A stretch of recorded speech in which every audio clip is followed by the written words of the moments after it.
96, nice.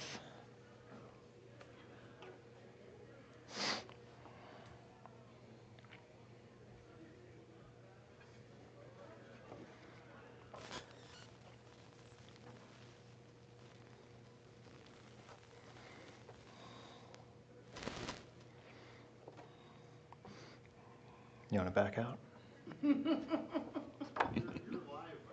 I know, I'm kidding. Your mics are hot. Sounds good. Here we go.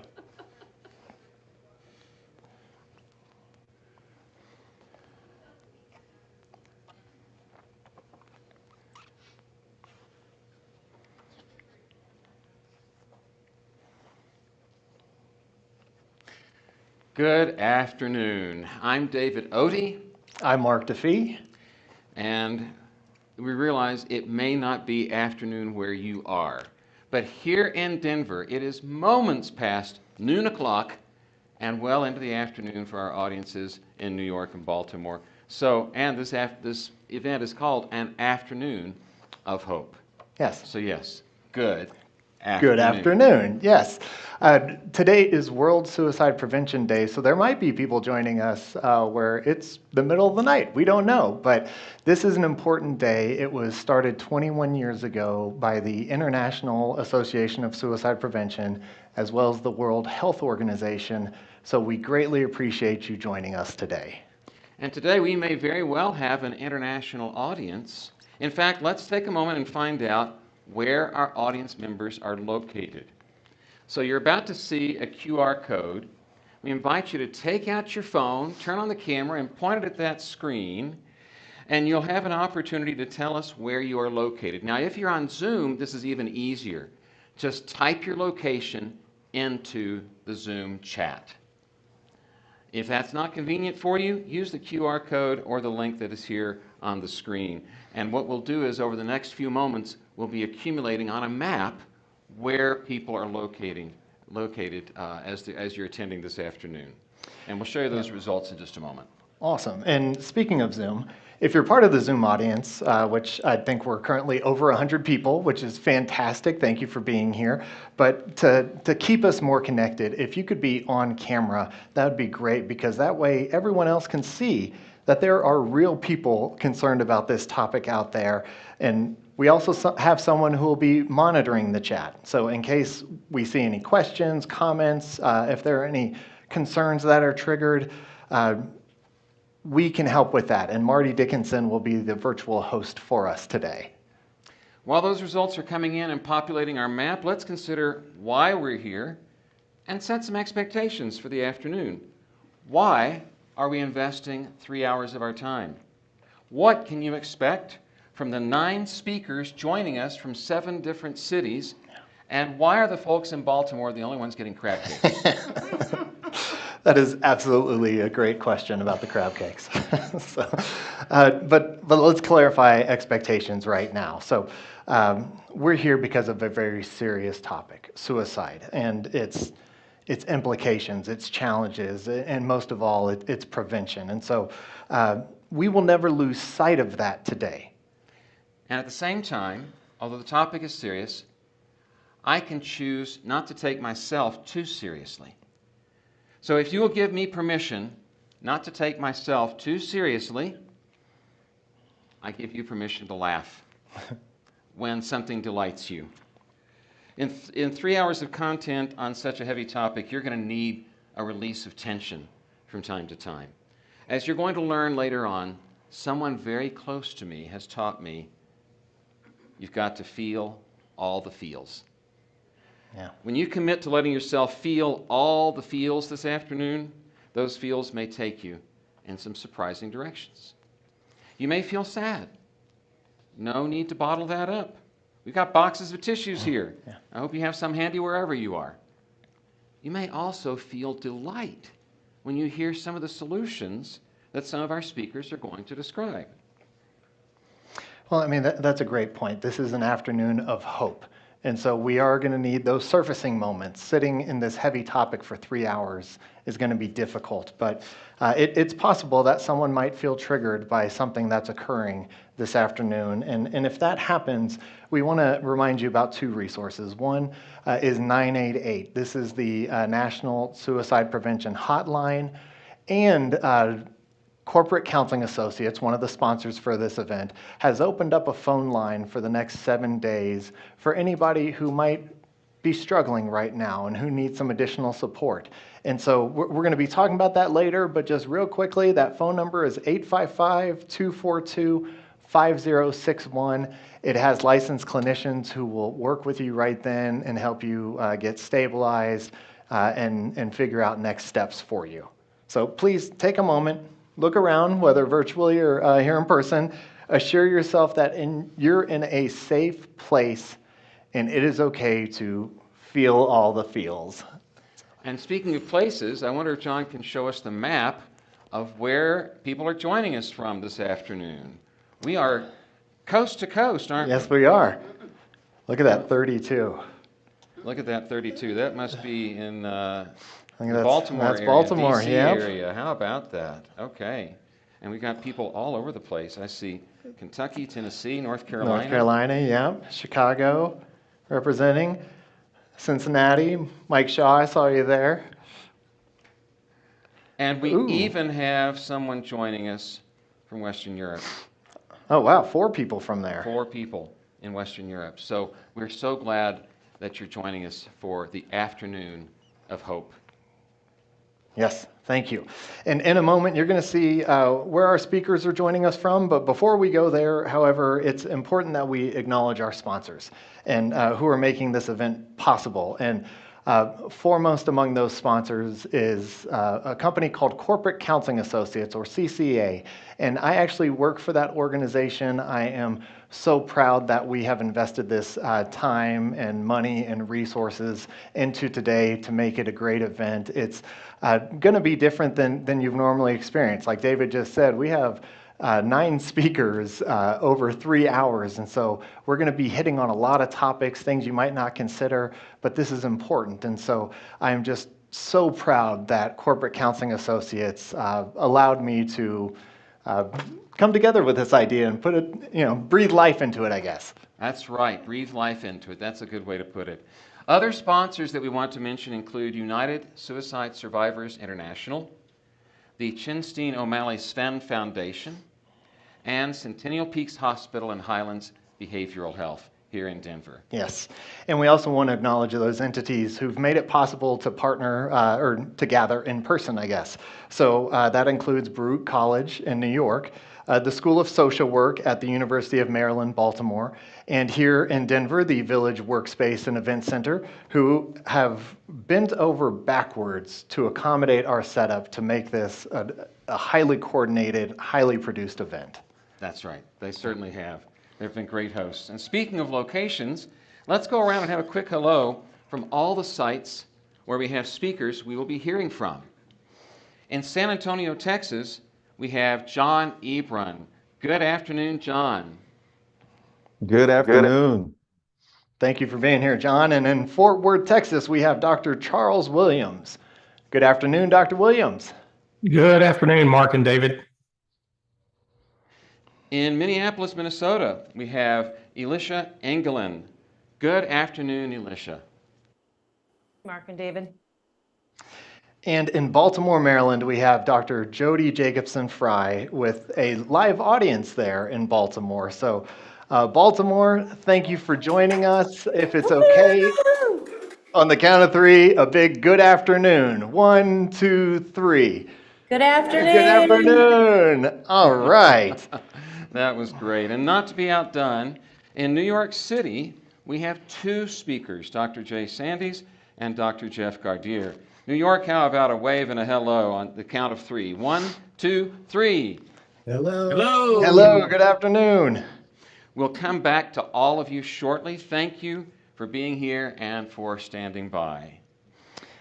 I know our audience is eager to get into the content you came here for. Mark, why don't you tell us just a bit about your own background in crisis management and why you felt that important connection to our first speaker. Yeah, thank you. And David and I come to this topic from different perspectives. I am a licensed clinician by training, and for the first 10 years or so of my career, I was doing crisis intervention and stabilization, working with people who truly had the means in their hand to take their own life. And it was my role to support them through that moment, to help them make the decision that there's more to life that they want to pursue. And I was very honored to sit with people in that moment where they didn't know what they wanted, but they knew they wanted someone to give them hope.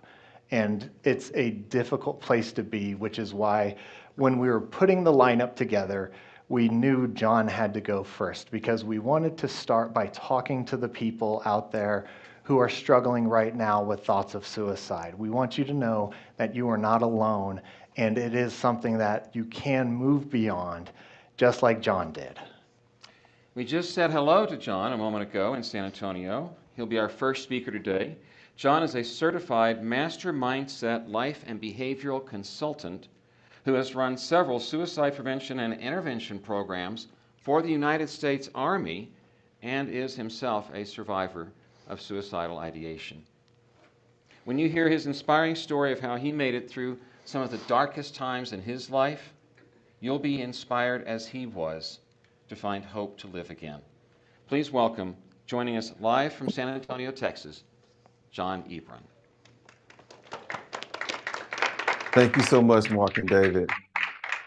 Thank you so much.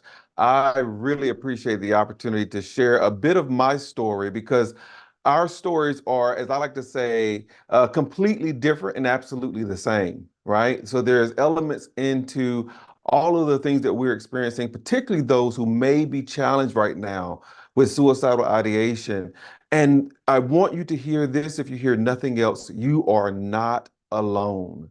So I want to talk to you a little bit about my struggle, my turning point, my breaking point, and then how I began to get on this road of healing and recovery through the things that I learned connecting with others. So as Mark and David did mention, I am a proud service veteran. I got the opportunity to serve 20 years in the United States Army's Chaplains Corps, and I served as what we called a master resilience trainer for 10 of my 20 years as well. So this has always been an area of my life where I've been engaged in providing support to others. To add to my story, however, I'm also a proud member of the LGBTQIA community. And as a gay service member, I spent 16 of my 20 years under Don't Ask, Don't Tell. So if you could think about it from this perspective, I was kind of in a trap where I was to serve and support, but was illegal, at least in my mind, to request support when I needed it the most.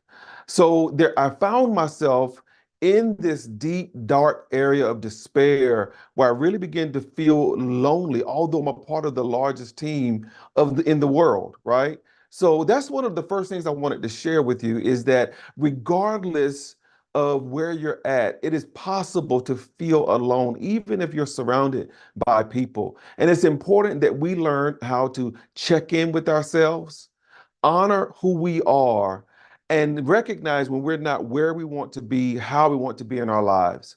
We deserve, every person listening to me today deserves to be healthy, happy, and whole. And when we get out of that state of being for a long period of time, the options to live life in a thriving way feel like they're stripped away, down to a degree that we even may consider taking our own lives. So I want to encourage you that once you feel yourself out of alignment, to know that there is hope. One, two, know that there are people that care for you. Three, and that you should, with veracity, move into your strategies of self-care and allowing yourself to be supported on personal and professional levels. So let me tell you a little bit about my struggle. Again, being in this place of loneliness and despair, what I learned is that loneliness creates levels of despair. And someone may be experiencing that today, where not only are they experiencing loneliness, but they're experiencing guilt for feeling lonely. And they're feeling, on top of that guilt, an inability to connect with other people, and then a sense of judgment for not being able to connect. And it snowballs and snowballs and snowballs. And we may feel as though what we're experiencing is an indication of what we deserve. Again, I want you to grab hold to hope as you listen to the speakers today, as you learn more about what is available to us as being a part of a collective. I want you to grab hold of hope. And I want you to know that you have total permission to reach beyond what you're experiencing and cling to what you deserve. So for me, the breaking point, living in this despair for so long, I found myself not being able to function, although I had those same responsibilities on my shoulder, right? So for me, it climaxed during a deployment, my final deployment while I was in the military. I was deployed in Afghanistan with incredible responsibilities on my shoulders and feeling as though I had no support system. So that I had to carry that burden on my own. And as you can imagine, it compound, and it weighed and weighed on me to the degree that I found myself one day in my little rack, in my little hooch, with my 9mm in my mouth, wanting to end it all. Now, this was the turning point for me because, as happenstance would have it, and whatever else is at play, my roommate happened to walk in just as I was planning to make a permanent decision about a temporary situation. He, as a battle buddy, as a brother, as a friend, loved me back to life. And what I learned is that when I don't have the strength on my own, I can borrow the strength from the community that I'm a part of. So that began to open up this idea that living life is actually possible for someone like me. And again, I want to share hope with you that if you're feeling in despair, I want you to know that living life is possible for you, not just surviving, but thriving. We got to hang on to hope. So finally, as I got ready to end my career, one of my units was holding what we called a mental health unit readiness inventory, right? A lot of words. What it really meant was we're just checking in to see how everyone is doing. Simple survey where people will begin to express how they've been feeling over the past 12 months. And about question 99 of this 100-question survey, there was a question that asked, have you ever considered committing suicide over the past 12 months? And for me, that was an opportunity, one of the safest opportunities for me to actually reach out for help. And lo and behold, that survey led into several opportunities for senior leaders to wrap their arms around me, literally, and cry with me and be with me and empathize with me and help me to recognize that if I reach out, support is there. And if there's options that I can't see, maybe my support system can help me see things that are not currently in my view. So I just want to share a little bit of my story today because now I'm thriving, right? Now I'm happy. But all of that came on the cusp of not giving up. So if you're feeling in despair today, if you're feeling the weight of the world on your shoulders, I want you to know that there's hope. I want you to cling to everything you get to hear and to experience today. I want you to know that you're not alone and that you can come out on the other side of this thriving, healthy, happy, and whole. So thank you again for the opportunity. I really appreciate this time. And now I want to give it back to you, Mark and Dave. Wow, that was really, really Yeah, moving. yeah. Wasn't it? Thank you, John. So incredibly moving, so incredibly vulnerable, telling about those experiences. Yeah. And the theme I picked up from that was the importance of connection Yes. and reaching out. Yeah, and being okay doing that. Yeah. And I mean, you and I both made like a little when he said it. That line of, "My friend loved me back to life." Yes, I God, what a love great that phrase line. there, John. So But my heart broke a little bit when he said, There he was, a member of the largest organization in the world, Mhm. feeling lonely Feeling lonely, and yeah. disconnected. Yeah.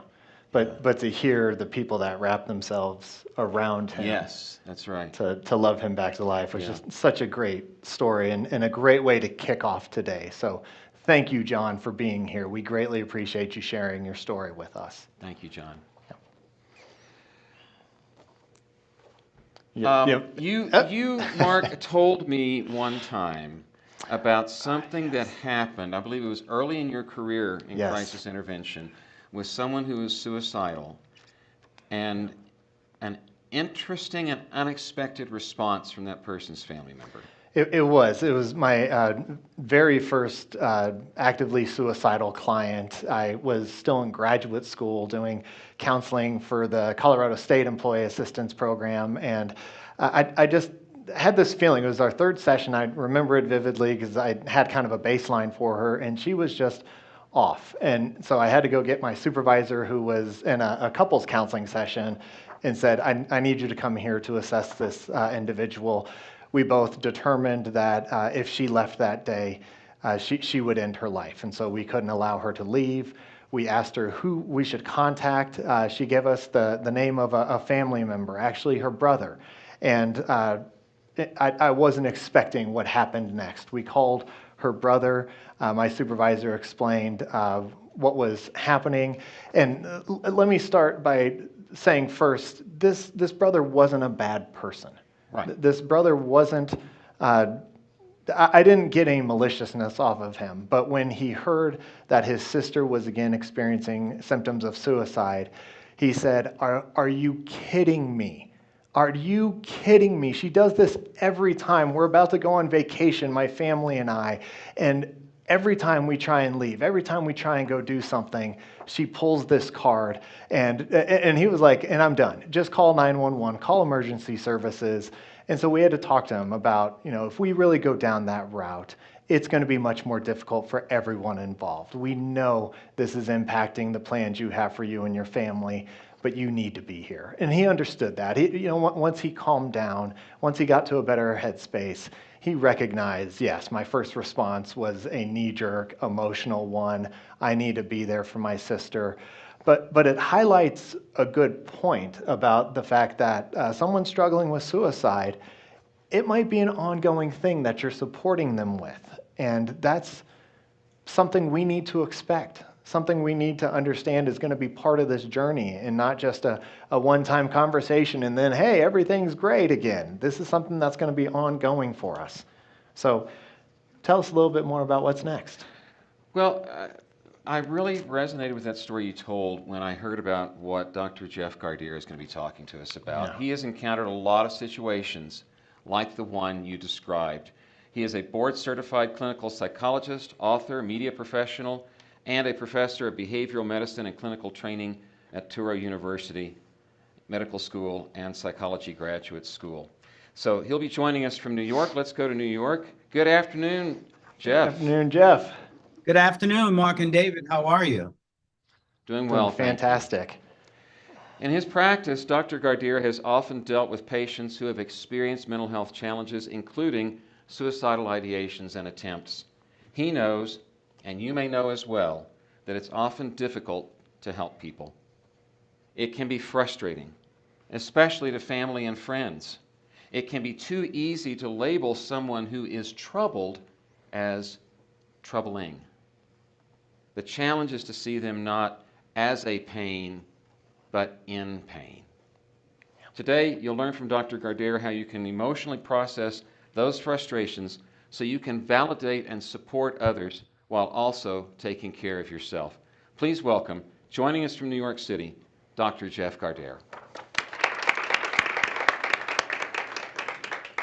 Thank you, gentlemen, and thank you, everyone out there. And of course, wishing you the best on World Suicide Prevention Day. It's a very special day, but it's a day that many of our families and friends have to live with, of course, in working with their deserving loved ones who go through these areas and these ideas of suicidal ideation, perhaps having a history of suicidal behaviors. And it's a very difficult road for the families and for that family member in need. And so I'm here to address that because, as you heard from Mark, the young man who felt, oh my goodness, my family member acting out, we're ready to take off on this trip and she's doing it yet again.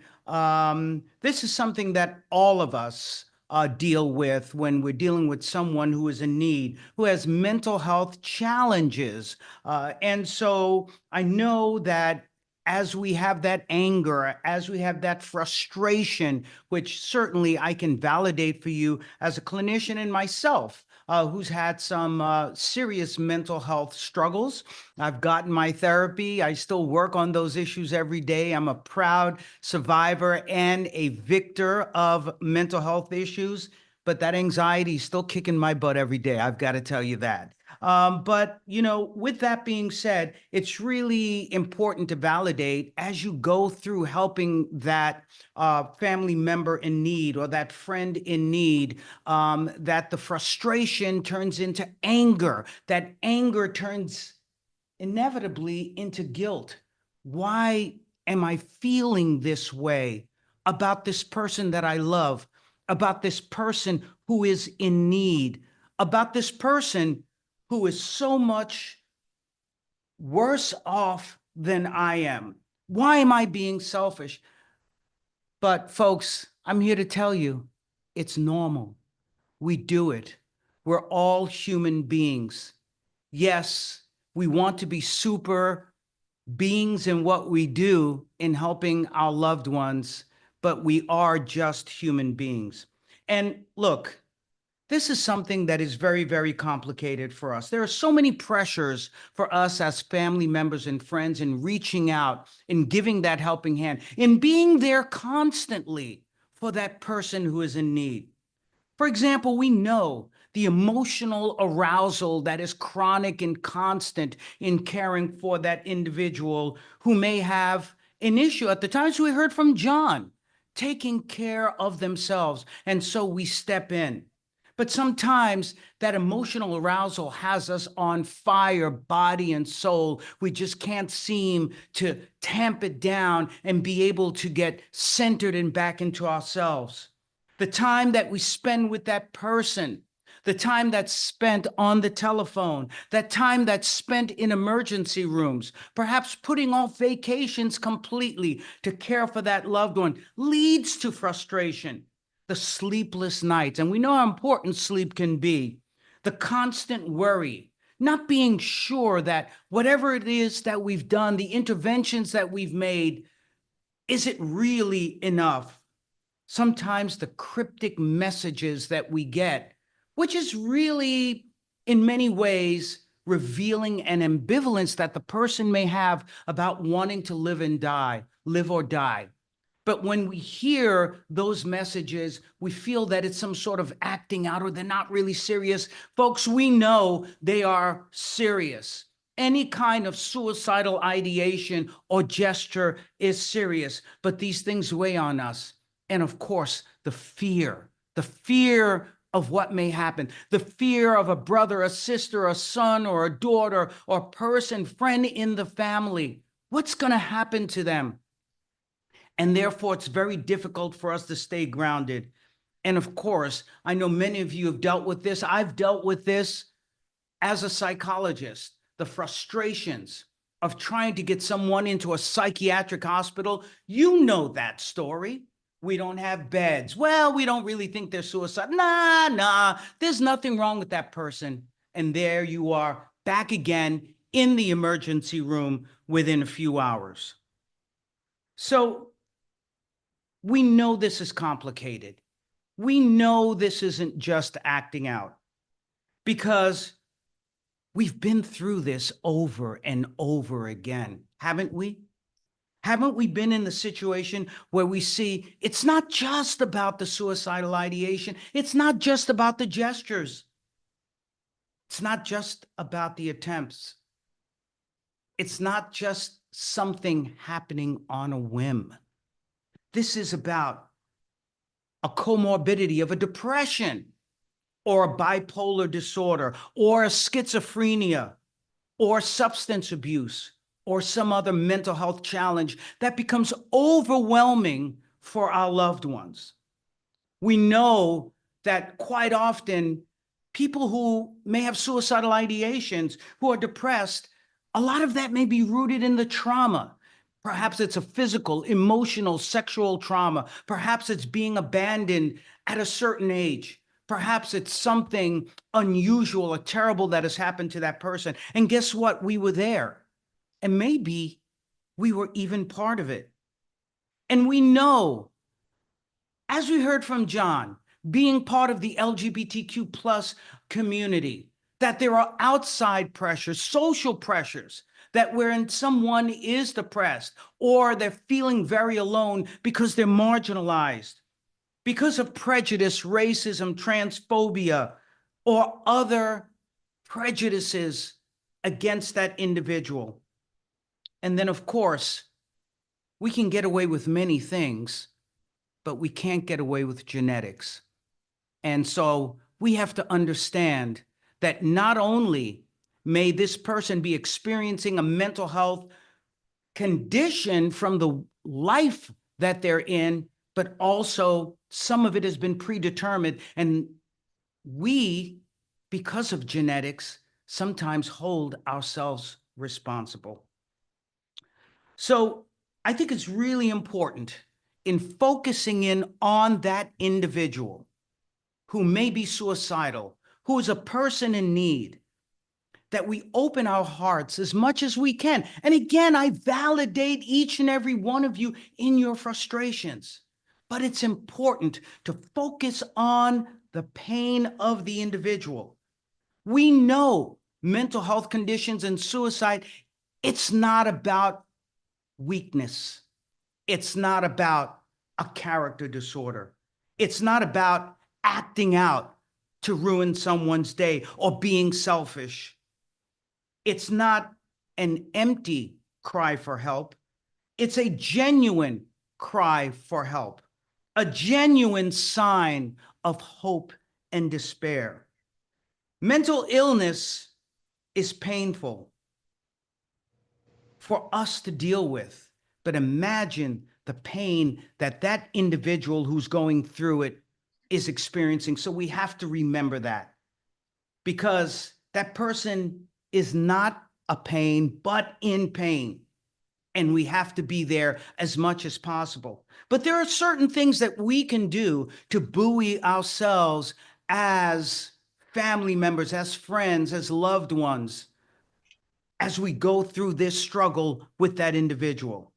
First and foremost, share your frustrations with your loved one, with your partner. Share that anger, the emotion that you're feeling. Talk about it, the power of catharsis, to be able to share with family members your frustrations and their frustrations.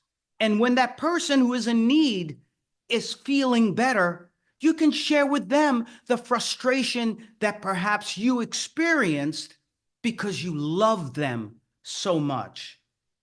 Join support groups. CCA has so many resources that they can share with you. Speak to other family members who perhaps have gone through what you've gone through. Speak to family members outside of your family who have gone through this. And it's not just about a bitching session, excuse me, but it's about empowerment strategies. Take shifts, because we have to work as a team when we're working with someone who may be suicidal or in need. You don't have to be the Lone Ranger coming in. Well, I'll do it myself. I'm the responsible one in the family. I'm the father. I'm the mother. I'm the aunt or uncle. I'll do this. I can do it. No. We work as a supportive team, and we take shifts in taking care of that person. Not only is it the right thing to do, but it's the smart thing to do.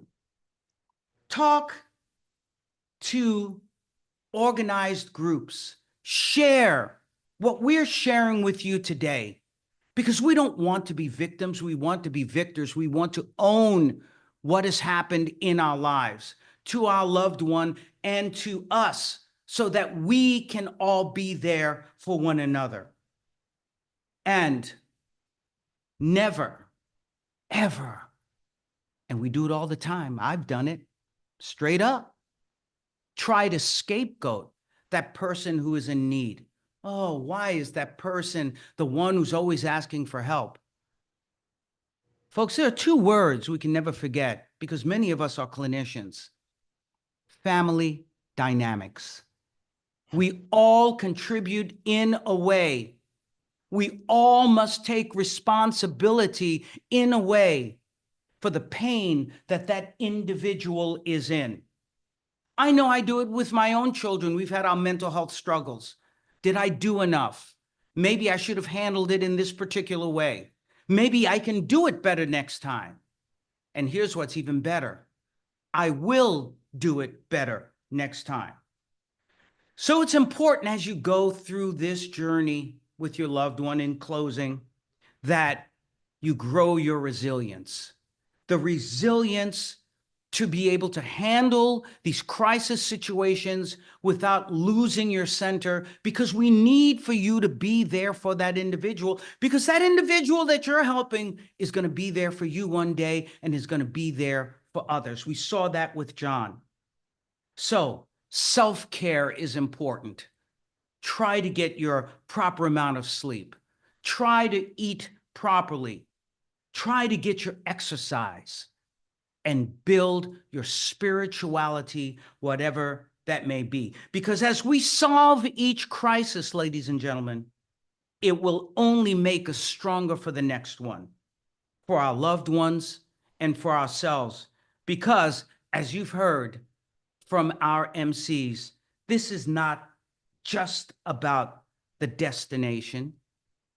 This is truly about the journey, and let's make it a healthy one for us, for our loved ones in need, and certainly for all of us as a society. Thank you.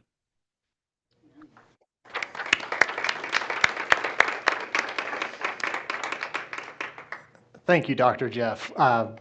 David, I'll know about you. There are so many pieces to that Sure. I could take away. And another great phrase of we don't want to be victims, we want to be victors. Victors. I loved that. I loved the idea that he talked about how we could be frustrated and that frustration can turn to shame later. And the family dynamics piece, it's crucial. It goes back to kind of what John was talking about, connection and relationships. And when we talk about relationships, I mean, nothing stronger than family, really. So, And some of those relationships can be the hardest ones to reset. yeah, absolutely. Yeah, and I love the way Dr. Jeff shared his own experience with anxiety beating him down. Yeah. I mean, that's so very vulnerable. You often don't hear that so much from the professionals in the field. No, absolutely. And we're going to talk about that a little bit later, about professionals in the field and healthcare and everything. That's right, we are. We'll come back to that.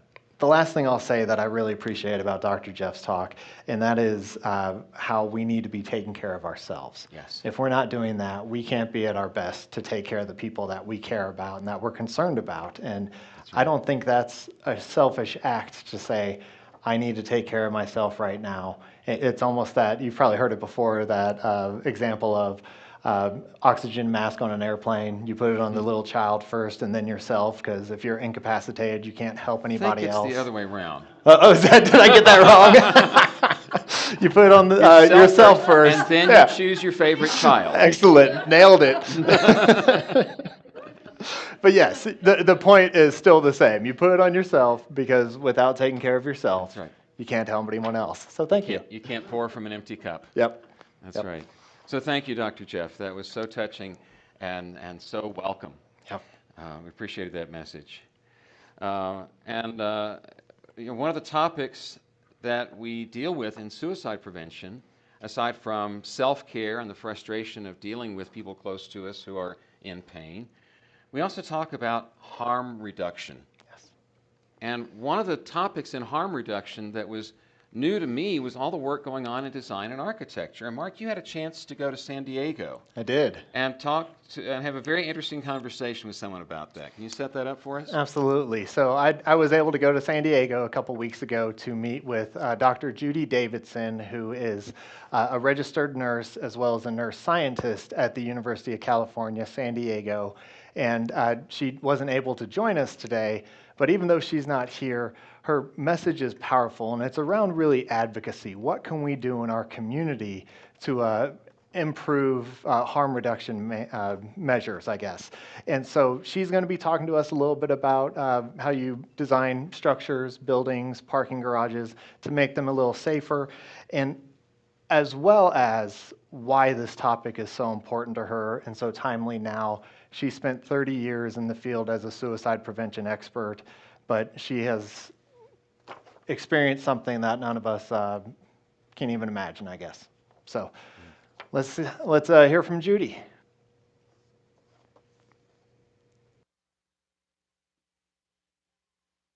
And then she will come on. So.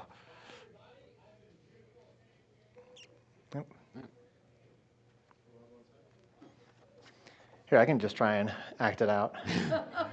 There's a little more silence there than we were expecting. Yep.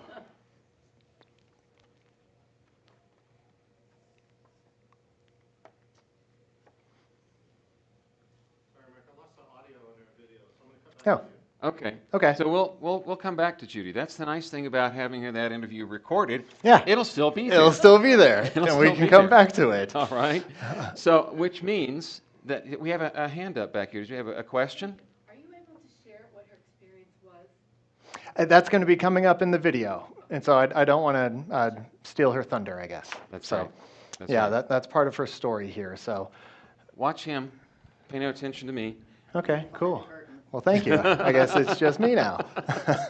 But this is part of what happens, so we just kind of roll with it and make do with the time that we have. And what we're going to be talking about coming up. Well, go ahead. Well, what we should probably do is give our next speaker a heads up that we're going to be coming to them a little bit Little bit early, late. and then we'll circle back to the recorded You wanna interview do that? with Judy That later works on. for me, That's too. Right. Sure. So We are we are here. going to be going to Dr. Jody Jacobson Fry in Baltimore. Are you ready for us, Jody? We are more than ready. All Oh, right. that's good, and we have audio from Dr. you. Fry, yes. Good afternoon. Good Well, afternoon. Do we want to? Yeah, let's go right on into her talk. Okay. Mark, you want to take that? Let me take this. I didn't run and get my notes. I thought we had another segment. So we told you today was going to have a workplace slant to it. That's because we spend so much time in the workplace. And if we're not thinking about that setting, that environment, and how we can improve workplace mental health, we're missing a real chance here to make an impact in people's life. But organizations are made up of people, so this really is for everyone. And we thought a good starting place would be to speak with an expert, Dr. Fry, who has a great lay of the land when it comes to the current state of mental health in the workplace, as well as what workplaces are doing to support mental health and suicide prevention among their employees. So to do that, we turn to Dr. Fry in Baltimore. Thank you for joining us, Dr. Fry. Thank you. Thank you so much, Mark and David, for hosting and putting together this event. And thank you for including the University of Maryland as one of the host sites. Thank you, everybody who came today to learn and support each other as we talk about this topic, and as well to everybody online. So for those of you that know me, and you probably know me as a professor, as a researcher, as a mental health and suicide advocate, but you may not know me as well as a client of mental health services.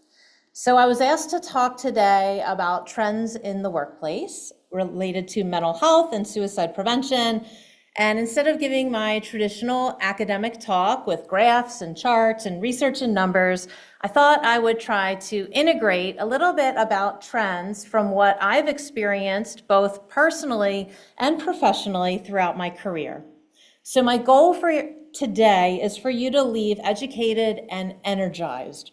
I want to provide you with a roadmap that you can use to make your workplace a more mentally healthy and safe environment. So let's start with the personal. 20 years ago, I was offered my dream job. Can you guess what it was? If you guessed it was being a professor in this very building at the School of Social Work at University of Maryland, you are right. So after a pretty intense interview process, you would think that I would be nothing less than ecstatic. And while my professional life at that time was on the up and up, my personal life was crumbling by the minute. But in fact, the first day I reported here in this building for my job, I had to meet with the Dean for Academics to talk about the program I was hired to chair. And that morning, my spouse at the time had told me he is moving out that day, and in fact would use the time that I was at my new job to move his belongings out of our home. Well, I was very unprepared for that news, and I completely went numb. I had thoughts of despair, thoughts of hopelessness. I had fleeting thoughts that maybe I would just be better off dead. But somehow I managed to drudge myself to the office that day, and I met with my dean, and I don't remember one word I said. I just know that after that meeting, I ran to my new office, I closed the door and broke down and cried. And let me tell you, they were ugly tears. All of a sudden, there was a knock on my door. A colleague I didn't know at all came to welcome me to the school. I quickly wiped my eyes, and he said, when he opened the door, he thought something might be wrong and said, "How are you?" Of course, I lied. I said I was okay. And now what I know to be his style, he used humor to try to comfort me, to let me know I wasn't alone, that he was here to support me any way he could, and that I had friends here at my new job. I don't remember one thing about work that day, but let me tell you, I remember my colleague's smile, I remember his caring nature, and I think it's important when I talk about trends in mental health in the workplace that we recognize the power of our coworkers and colleagues. And so my colleague taking time to show care and concern for me was exactly what I needed on one of the darkest days of my entire life. And so Dr. Bruce DeForge, he knows I'm naming him today, I thank you, and I will be forever grateful for you to come and knock on my door. Far too long, employees have been encouraged to keep their home life at home and their work life at work. Dr. Rosbeth Moss-Cantor's work in the 70s showed us that that is not the reality. And in fact, over the past several decades, employees have grown even stronger in their desire to bring their whole self to work, to be recognized for all the parts of themselves and not have to hide who they are, including sometimes their emotions and reactions to stress. But for a long time, workplace mental health focused almost solely on our ability to identify and support struggling employees and refer them for resources outside of the workplace, maybe like an EAP, employee assistance program, work life, or wellness, and encourage managers with training to document employee performance and through a performance review, be able to not only address workplace problems, but try to get the employee to reach out for help that can help them resolve things that might be going on within their personal lives. Now, let me tell you, all of these are very important today for worker mental health, but they are not enough. Counseling was extremely helpful to me during that challenging time in my life, but it wasn't enough. I spend most of my time at work. I needed to have a workplace where I felt I could positively contribute, a place that respected me, a place where I could actually feel like I could contribute as a human being.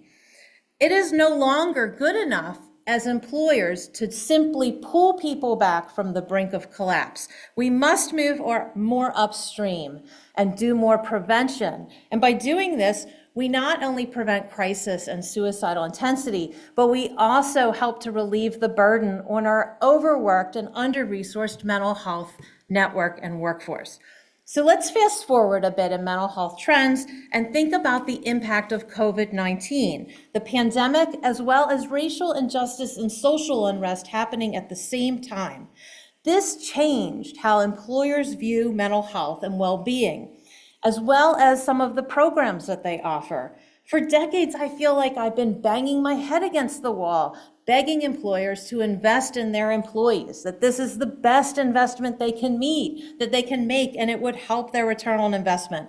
But without personally experiencing mental illness, substance use, suicide, it is really hard to get CEOs and CFOs to think about how they could have a positive influence on public mental health and suicide prevention, while also, by the way, helping their bottom line.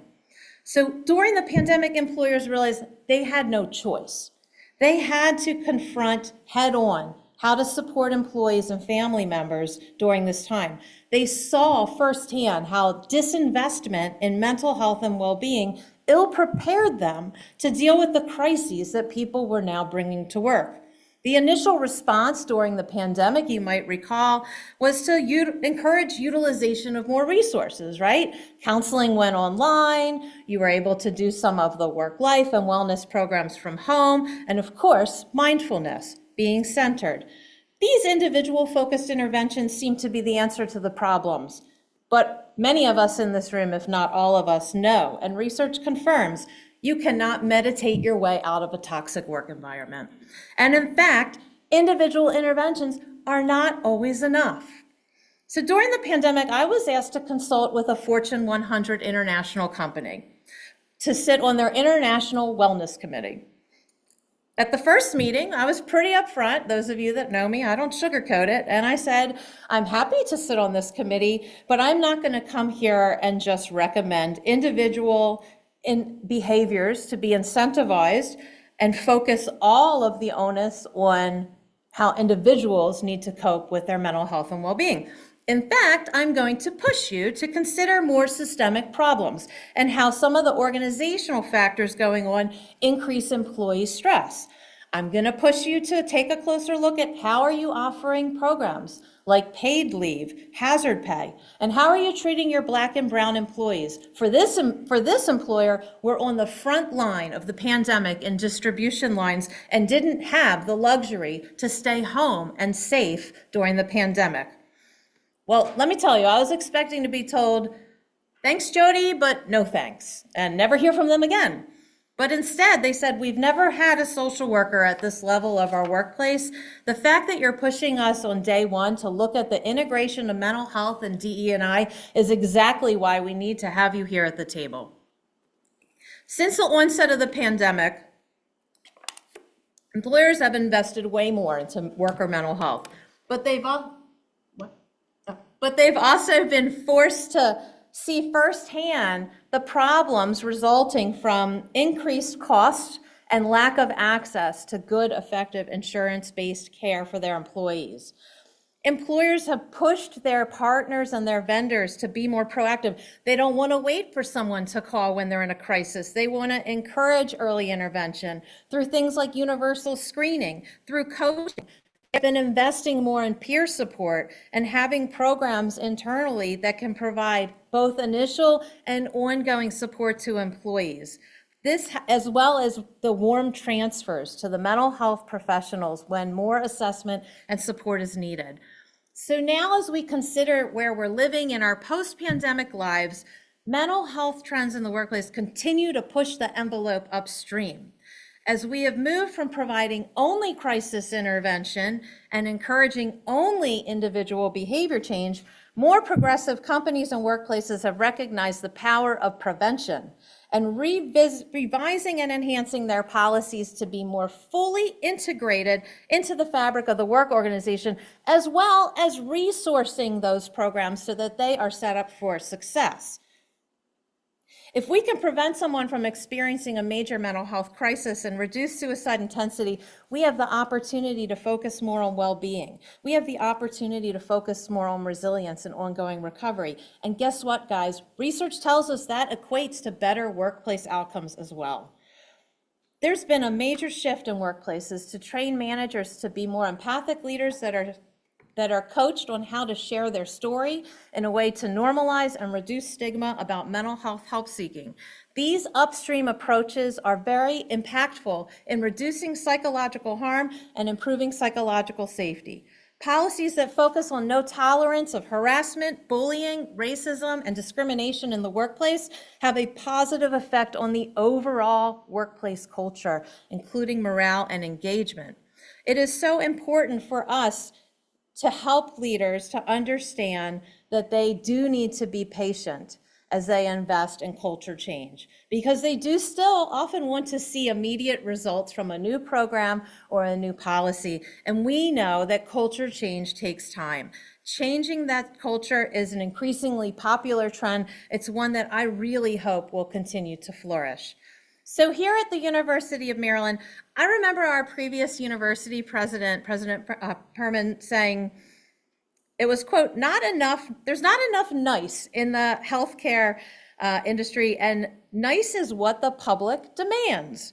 And I thought, he would talk about being nice to each other. It was actually part of his motto and part of his vision. And when I first heard this, I kind of chuckled and thought, being nice, that seems really simple and not very impactful. And when I think back to the kind smile, the caring mannerisms of my colleague on one of the worst days of my life, I realized being nice is not only simple, it is extremely effective. So, as we come to the end of my talk, you heard a little bit about my journey and how I see some of the trends in workplace mental health. I want to give you a roadmap, steps that you can take when you leave today to start working on your own workplace. Think about, why did you stay with a certain employer? Why did you leave? As you think about your why, I want you to be able to use those examples today as you maybe take a look at the national guidelines for workplace suicide prevention. These were created by the committee that I co-chair with Dr. Sally Spencer-Thomas and Chase Plank. The national guidelines are broken down into 9 practices that include downstream interventions, some that we talked about today, like crisis intervention, mitigating risk, thinking about medication and gun safety, and postvention. Moving to the middle of the screen, you can see our midstream approaches that we touched on, including things like universal screening, peer support, as well as, I can't see the third one, self-care and orientation. When we move into the upstream approaches that I really have been stressing, and I hope you're excited about them, we look at things like working on culture to create empathic leaders, communication that not only educates employees, but also works to reduce stigma, including storytelling, policy revisions, and integrating DE&I and mental health. These practices are a guide for you. They are freely available, and I hope that you will take a look to begin the process of becoming a more psychologically safe and psychologically healthy workplace. At workplacesuicideprevention.com, you can see all of this information for free and join the over 1,400 workplaces and professional organizations that have made a pledge to make suicide prevention a health and safety priority in their workplace. The best part is you can start anywhere that makes sense for your own workplace, your own department, your own organization, but start somewhere, and please take the pledge today. So myself and all of my colleagues, I want to thank you all for taking time to learn how you can help to make your work environment a place where we all can thrive, where mental health and well-being is fully supported. And I thank you for taking the time to invest in that today. Back to you, Mark and Dave.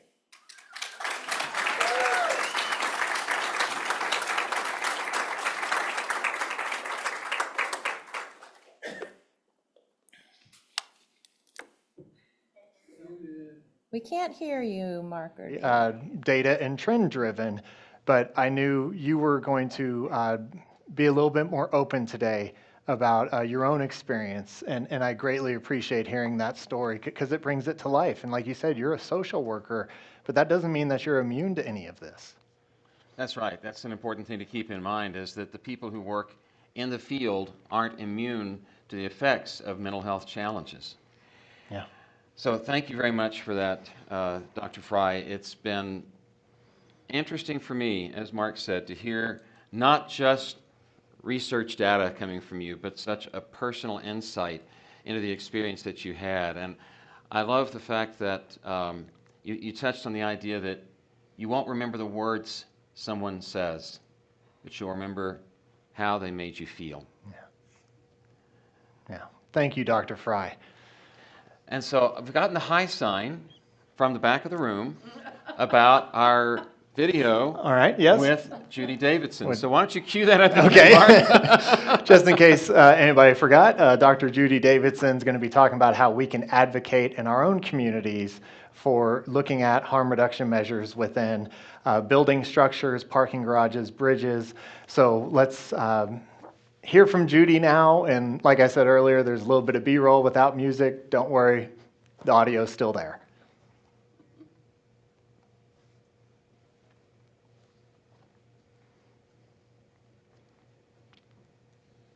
Well, hi, everybody. I'm in beautiful San Diego with Judy Davidson. And Judy, this is a lovely bridge, but what are we doing here?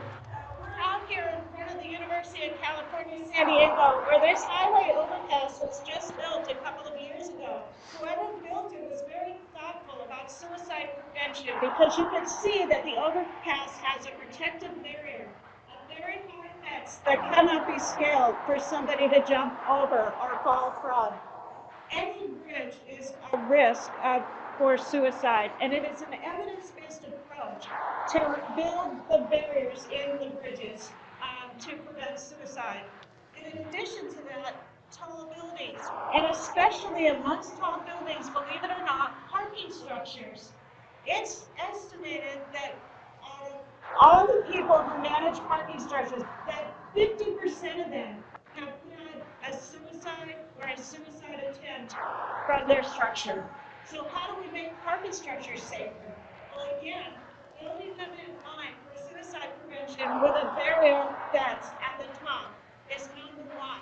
In addition, tops can be put off so that you can't fall from the top to the bottom and cannot see from the top to the bottom. Then there's signage, right? Did you see signage? I did. I saw one right over there. There's signage here, so the signage is important too. And the way the signage is constructed is just as important as having a sign up all by itself. So a sign that says something like, "We care, suicide hotline, get help, 988," conveys a caring message. It might stop the person at risk of suicide just long enough from that impulsive thought or action to stop them and break the cycle and so that the act of suicide does not occur. And like you mentioned, slowing them down, like just even a moment for them to pause could be the difference. This whole thing about putting up barriers to suicide is called removing access to lethal means. So if you have somebody at risk of suicide at home and you naturally have a firearm in the house, you would want to take that firearm out of the house until that depression was under control. That's removing access to lethal means. Now, you invited me out here today, but it's taken a really big act of courage for me to stand on this bridge. A little over a year ago, my own daughter died by suicide off of an unprotected bridge. And I felt compelled to share the message about thoughtful construction ever since. It hurts my heart when I hear you talk about that, and I'm just so thankful that you're willing to still come out here and teach and advocate, because this is public use. As a public, we need to be advocating, and your story is just so powerful, so thank you. Yeah, so if you have an unprotected bridge in your neighborhood or community, what can you do? Well, you can advocate for retrofitting that bridge for safety with the Department of Transportation. If you know bridges are going to be built in your community, advocate that the building plans have suicide prevention. If you're a big company and they're planning on building bridges and parking garages and tall buildings, make sure the architect has thought through suicide prevention before accepting the plans. Well, thank you, Judy. We greatly appreciate your time today. Thank you for inviting me. You know, Mark, it almost went by a little quickly, but you reacted to it, to the fact that she mentioned a daughter's suicide from a bridge. Yeah, and we had talked about it. We wanted to make sure that we respected it, but also at the same time stayed focused on the advocacy message. So Judy, her story is so powerful. She's been in this space for 30 plus years, and to have her daughter die of suicide a little over a year ago, yet still be so focused on delivering this message today, was inspiring. It was a great day, but a tough day as well. And we just so greatly appreciate her pushing this message forward. We would have loved to have her here today, but even the video of her is impactful. And we're actually going to hear from her a little bit later as well. We are going to hear from her again on a different topic. That's also Yes. an important topic for her. We are a little out of order here, so bear with us slightly. She was talking about some aspects of suicide prevention that I thought were surprising. I mean, when you think about suicide prevention, who had parking garages on your bingo card? Yeah, not many. That caught me flat-footed. So speaking of what you think of, we're going to go to a poll again.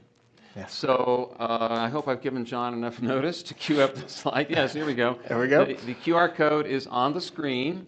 This time, the question we'd like you to answer is, when you think about suicide prevention now, what is one word that comes to mind? So we're going to pause. Live participants, QR code there. If you're on That's right. Zoom, simply put it in the chat. That's right, you can do that. And while we're giving people some time to respond to that, there's a lady here in the Denver audience who's been eager to ask a question. I've seen your hand up. Would you like to go ahead and tell us now? Thank you for allowing me to participate in your Of course. It's wonderful. Is the suicide hotline number 988, is it funded across the country? Yes. Is it funded across the country? Mark, you want to, the question is the 988 Suicide Lifeline funded across the country now? Mark, you want to take that? And to make sure I'm understanding it, is it available throughout the country? Is that the... No, my question is actually, is it funded? I know it's available, but the states have to fund it before it works in that state. Colorado has funded that number for those of us who live in Colorado.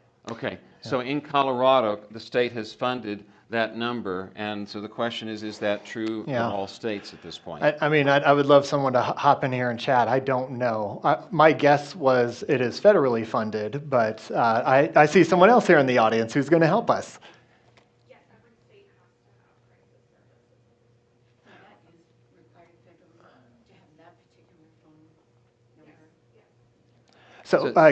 So can you say that again, like yelling, I guess? Yes, I used to work in crisis services, and my understanding is that every state does have to have funding for a crisis program. Okay. Okay. So the statement was that this speaker used to work in crisis intervention, and her understanding is that every state has to fund that now. So the 988 Lifeline, which is available by phone and by text, which we haven't talked about very much, True.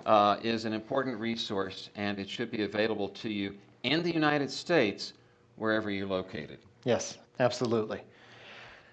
I think it's time to look at some results. I think we should look at some results. All John, right. do we have results?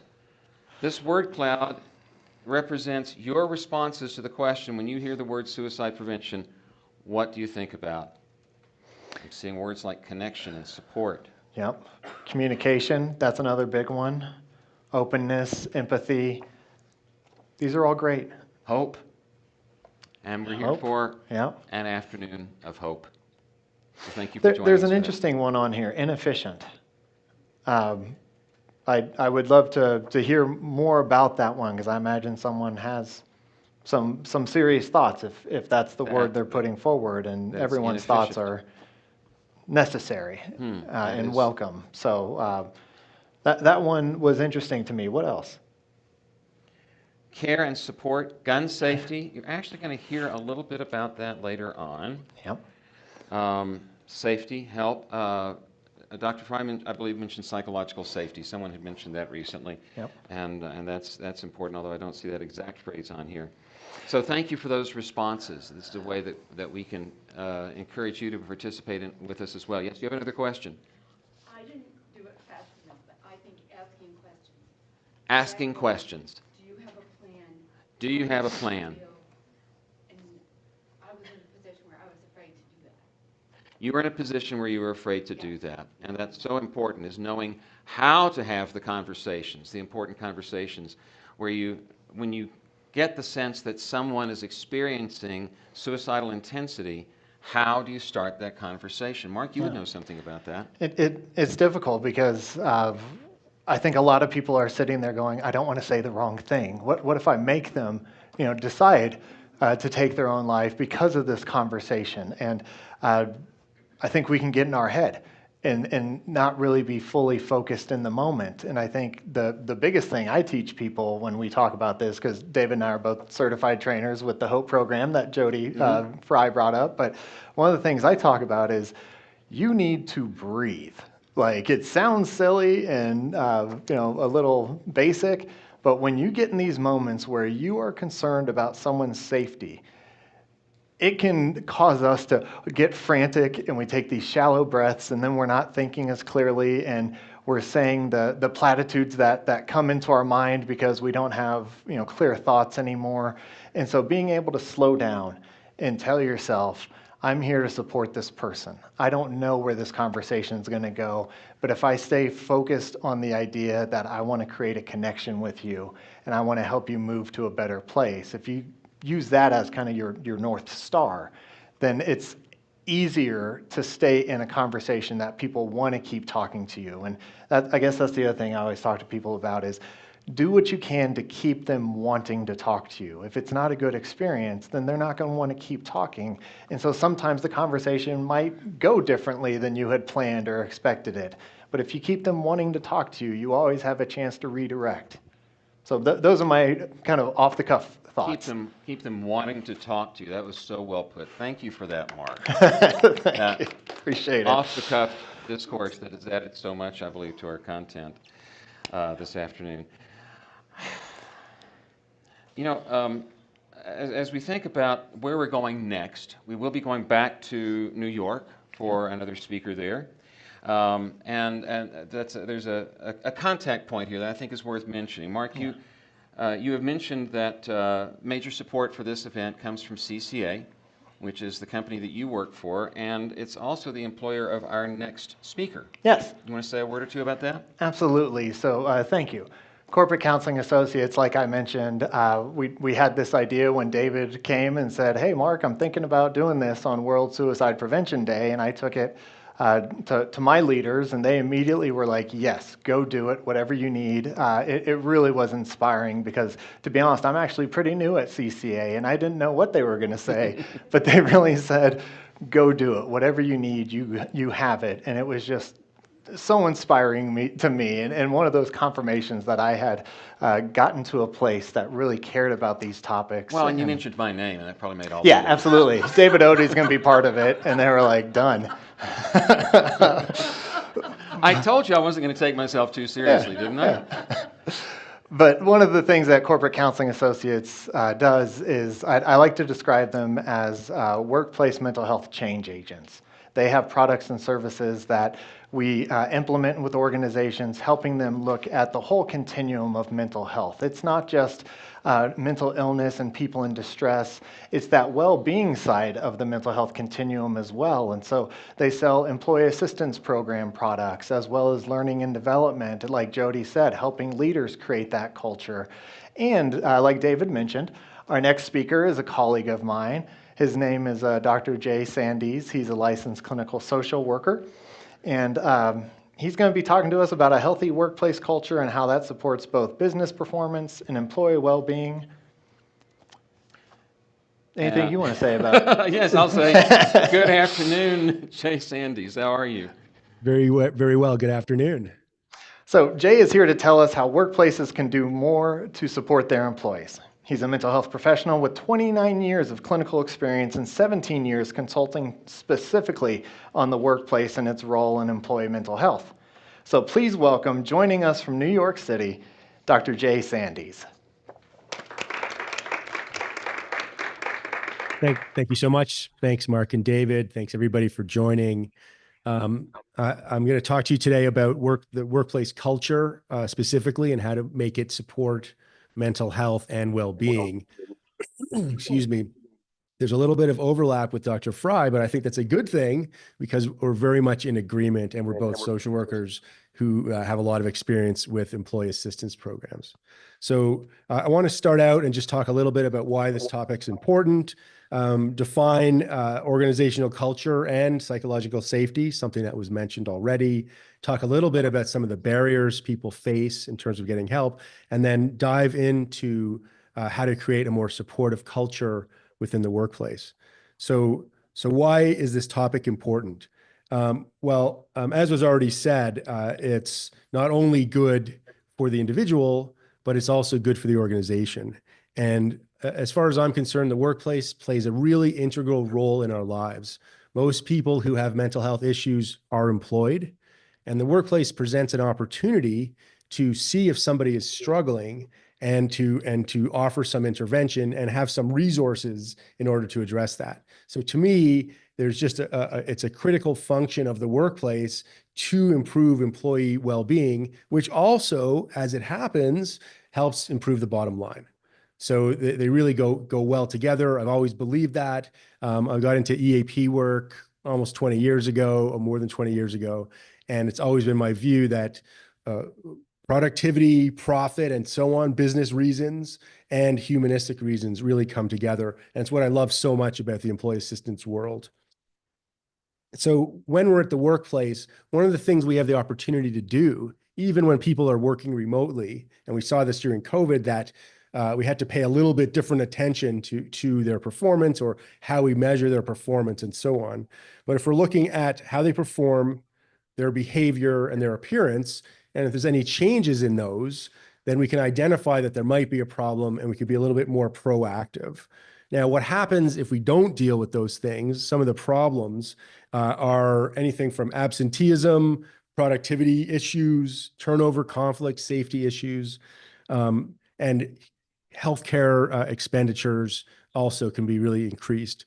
So workplace mental health issues cost companies billions of dollars in this country every year in lost productivity, but also in increased healthcare expenditures. So addressing something proactively, dealing with it sooner than later is really something that we're striving for. And as Dr. Fry mentioned, EAPs historically were really reactive. And the thought here is we're always trying to be a little bit more proactive.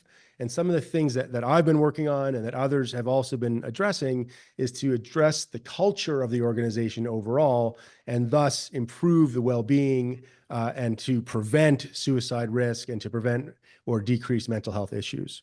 So we're talking about culture. What are we really talking about? It's the consistent, observable patterns of behavior within an organization. It's how things get done. And it has a big impact in terms of how employees are treated, what resources are offered, how safe employees feel asking for help. And this is another term that came up before, which is psychological safety. When we say psychological safety, what we're talking about is people feeling safe enough to take interpersonal risks, to ask questions, to voice disagreement, to share personal information, to share when they're struggling, to share innovative, perhaps unpopular ideas without the fear of reprisal or repercussions.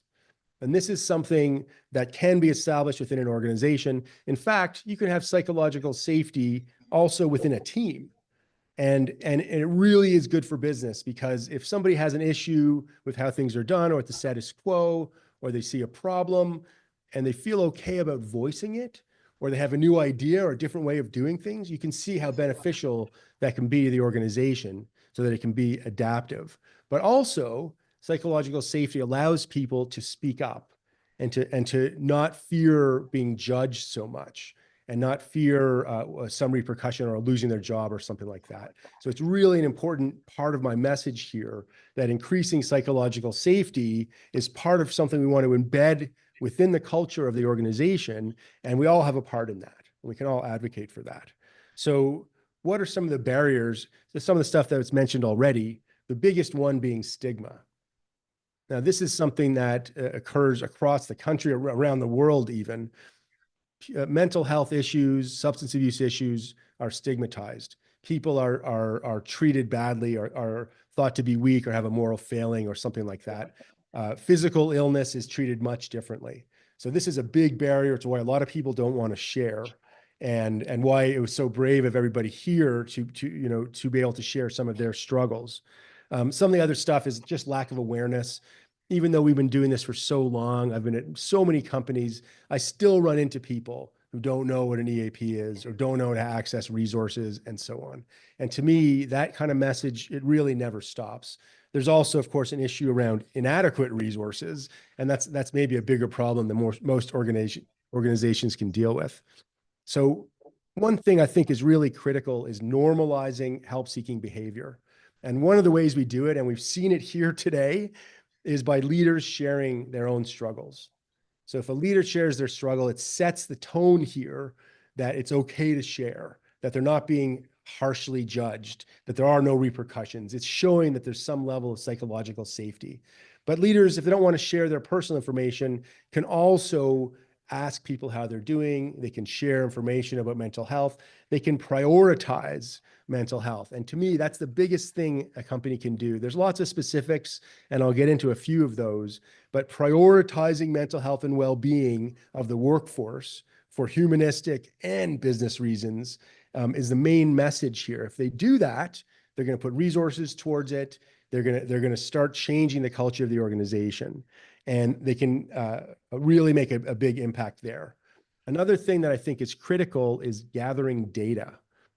So knowing what your employees are looking for. So you could do surveys, you could do focus groups, you could do different ways of gathering information. You can also do data analysis of some of the healthcare expenditures and target interventions based on what issues people are experiencing, what things they're asking for, what areas of parts of the organization that are struggling more than others, and being able to target interventions specifically for those needs can really make a big difference.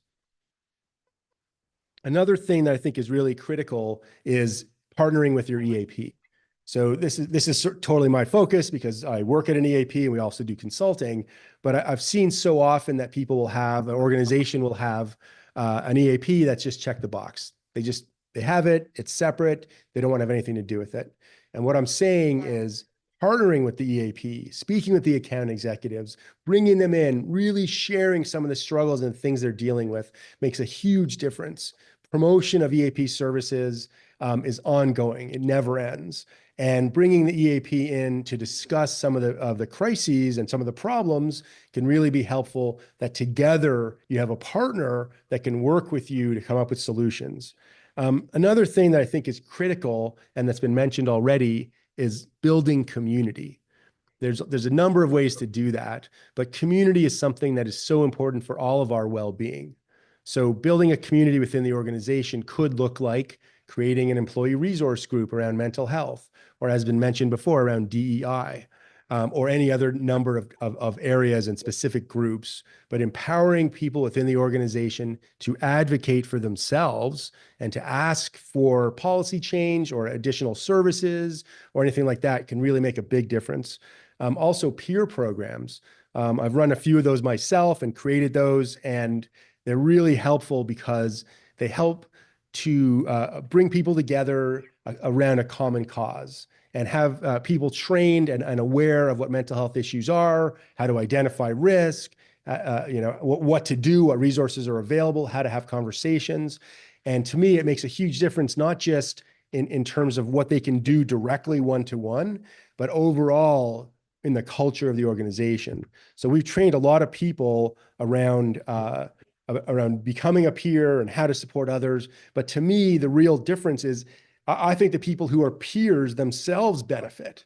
And I think they go out into the organization and start changing the culture to make it a little bit more supportive. Another thing that I'm a big believer in is training managers. This has been around forever. People have been doing it for a long time, but I think it's just a critical thing that I wanted to point out.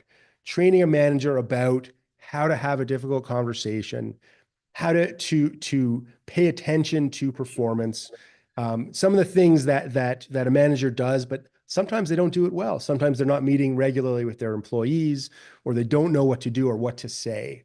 So providing some training so people can feel a little bit more comfortable addressing a difficult topic and say, hey, I've noticed you're coming to work late. You're not getting things done on time. There's some performance concern. What's going on? How do I help you?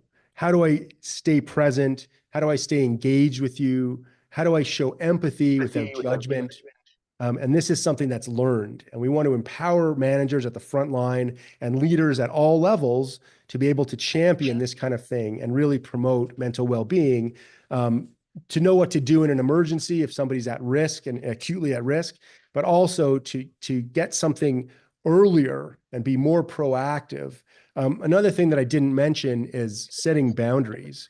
And to me, the overall workplace culture, because it's so critical in terms of how supported people are, if there's boundaries set, and it's something we saw really during COVID, is there a difference between work and not working? There really wasn't during COVID, right? It's really something we saw. Are people called after hours or when they're on vacation? Are people expected to be on call 365, every day of the year? Or is there some policy or cultural support for separation of work and life? And I think that's a critical thing to remember. So I just want to say a healthy workplace, the safe and productive workplace.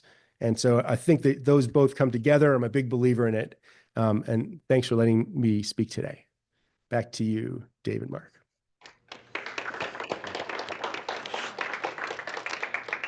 Thank you, Jay. Dr. Sandys. Go ahead. I said Jay, you said Dr. Sandys. You're much more formal. Well, you know I'm better than I do. We have a question for you, Jay. This came in anonymously from one of our audience members, and it seems to be something that you've touched on.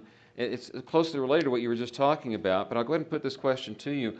What are some of the signs that someone is severely depressed if you don't know them well or haven't spent a lot of time with them? Well, so one of the things we tell people to look for is a change in behavior, but of course, you don't know them well, you might not know that. So if they're isolating, if they're quiet, if they're crying a lot or seem super reactive, there's if they make a statement that they want to hurt themselves, if there's a performance concern. But the main thing is you really don't know. Like if somebody is very quiet or isolated, maybe that's just their personality and they've always been like that. So really what I would say is find out more. If you're worried and you're seeing some signs that someone seems sad, tearful, is mopey, has no energy, is isolating, is unfocused, or any other concern like that, especially if they make a statement saying, I wish I wasn't here, or anything like that, then it's definitely of concern. But having a conversation with them, if you have a thought they're depressed, and find out what they say. How are you doing? Can I help you? Let them share. Okay. So it's the importance of getting to know people. If you're a manager, getting to know your people at a very personal level so you can detect those changes. Yeah, and I think Jay said it well in terms of he didn't use these words, but follow your intuition at times. I would be kicking myself if I didn't ask you. I know I don't know you well, but I'm a little concerned. But that baseline is important, because even as a clinician, if I don't know the person, I don't know when they've changed. But you as employees and coworkers, you know when that behavior has changed. And so it's paying attention and it's getting to know people. Yeah. So thank you for talking about the workplace culture, Jay. That's so important. It is. Thank you. So another piece when it comes to the workplace are our employer benefits, the benefits we get from our employers. And most of us don't take full advantage of these benefits, which is unfortunate because there are so many in there that support our mental health. And as a licensed clinician and vice president of health transformations at Aon, Alicia England is going to walk us through how we can maximize those benefits. She knows a thing or two about this, and so she's going to help us understand how we can get the most out of our company benefits when it comes to supporting our mental health. Please welcome, joining us live from Minneapolis, Alicia England. Good afternoon, Alicia. Good afternoon, Mark and David. Thanks for having me here. Absolutely. Take it away. Awesome. So today has been a great dialogue, and I want to add to that, to the point that Mark introduced in with benefits. One thing to consider, and what Aon's human capital leader has recently said, is that 83% of employees who are asked about their employer's responsibility for health and benefits or not, they said yes. 83% of employees say their employer has some responsibility for their health and well-being. That's up 3 points from year over year. That's staggering. That goes to say that the things that we're talking about today within the workplace are so critical, and that people are looking for that. Maybe in the past where they would have had or sought different independence, they're seeing the workforce as both impacting and ability to bring forth differences for them. So we talk about benefits. First of all, I want to level set a couple things. One is mental health is health, so it's for everybody. And I think that's so key to know, because when I'm going to talk about a few things, I want to talk about the benefit landscape from prevention through treatment. So let's maintain people's health. That's great.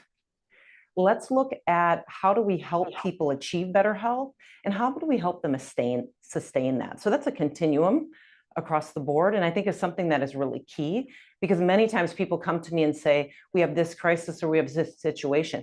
Definitely will help you. And then how can we start to see that before that was coming? Sometimes you can't, sometimes you can. But as we've talked about here today, many of us have been directly impacted indirectly. And let's be honest, life changes very quickly, that you could be the person that needs this. So from a benefit standpoint, and you think about employers and you think about being a colleague in the workplace, a couple things to make note of that people have talked about today. When people ask to talk to you, they ask for your time, they ask for your attention, give it to them. And a couple things I'll say about that. So from a benefits perspective, I worked for a national carrier before I had an opportunity here to come at Aon. And what I'll tell you, and many people don't know this, is that your carriers, many of them have 24/7 crisis lines, ways to help people. And I was always surprised when I worked at that national carrier, how many times people go to the back of their card to actually get help. So as an employer, as an employee, think about how you can assure that there's going to be a front door for people through the benefit plan, 24/7 through that health plan. The other thing I'll say too is that what I love that the carrier space is doing right now is they're looking at social determinants of health. Mark opened us up earlier talking about hope. This is a day of hope. When people aren't getting their food needs met, their employment needs met, their children's needs met, that reduces hope, that increases risk.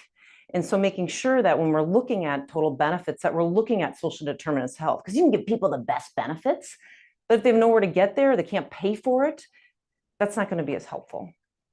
With employee assistance programs, they are phenomenal doors for people to go to.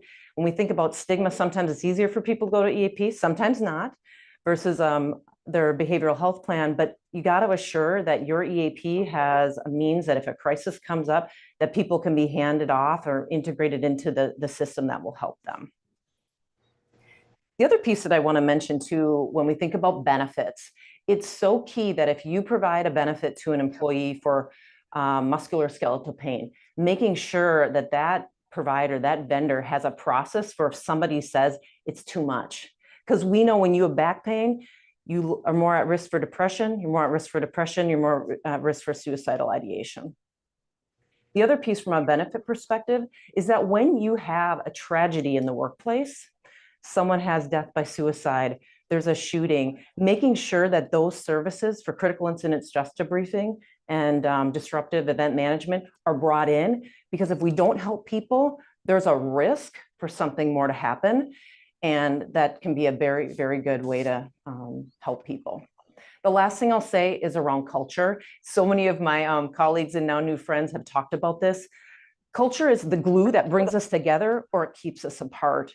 And so helping your leaders be empathetic, helpful, resourceful, because those benefits can be there, but if there's no one there to help them get there, that won't help very much. Reducing stigma. And then also, as you're looking at your benefits, and I talk to many people about benefits and spending money on benefits and how are they going to go for this next option. If it's in a business imperative, it's helpful. Your talent are the most important people and their families. Taking care of them and doing that from a business point of view is smart, and it's the right thing to do for people. So those are a few things that were top of mind for me today. So Mark and David, I'll pass it back to you. Thank you. Yeah, thank you, Elisha. That was fantastic. Let's give her a round of applause, everybody. And Elisha and I are a little bit in the same space in terms of I sell EAP products and work with companies a lot of times, helping them determine what's needed. And Elisha brought up social determinants of health, and that's something that I don't think it's recognized enough, because right now, year over year, most people report financial concerns being their biggest stressor. And last year, about this time, the American people went over $3 trillion in credit card debt. And so people are spending more and saving less, and it is causing financial concerns that have a ripple effect. And so being able to, from a company perspective, look at a whole person and everything they need is important, even if it might not be mental health services. It might be needing to consult on their budget so they can make ends meet. But looking at that whole person is crucial. That whole person, it sure is. I want to ask you to do one thing for me, Mark. I'm not sure, have we ever actually defined the term EAP? Oh, wow. We're just chatting about it like everyone's insiders here. So EAP stands for Employee Assistance Programs. And what they're mostly known for are the free counseling sessions. So almost every employer has them nowadays, and it is typically available not only to employees, but to members of their household as well. So keep that in mind. One of the best ways you can be there for somebody that you care about is being able to right then in the moment say, hey, we have this EAP available. I think it can help. Here's the phone number, whether it's in your phone or if you have a business card or whatever. But being able to point them that direction right then in the moment is crucial. So thank you for that, Elisha. And Mark, I'm just going to let you go ahead and take it from there. Yeah, okay. And bring in our next speaker. Yeah, thank you. So one of the ironies of working in the mental health and suicide prevention space is that we often need to reach people who are in roles that carry high stress, high risk, yet who, by the very nature of their jobs, may be extremely reluctant to seek professional help. So think about law enforcement, pilots, medical doctors, nurses, military personnel, those holding security clearances. All these individuals are concerned that something might happen to their livelihood, yet they recognize that they need support. So these people may have a justifiable fear that any open discussion about their mental health could put their livelihood at risk. And that fear, of course, simply adds to their stress. So how do you reach those groups? Fortunately, our next speaker is well qualified to address that very question. We go to Fort Worth, Texas now to hear from Dr. Charles B. Williams. Good afternoon, Dr. Williams. Good afternoon, David. Hey, Mark. Hey, Charles, how are you? Sorry, a little Doing more well, thank you. informal again. Dr. Williams is a board-certified emergency physician as well as a licensed police officer in the state of Texas with over 20 years' experience in trauma in all its forms. He has subject matter expertise in critical care, civilian and military special operations, and terrorism mitigation. He is currently the Chief Medical Officer of Lockheed Martin Corporation, where he has global oversight over on-site medical operations and crisis management. He is joining us from his home in Fort Worth, Texas. Please welcome Dr. Charles B. Williams.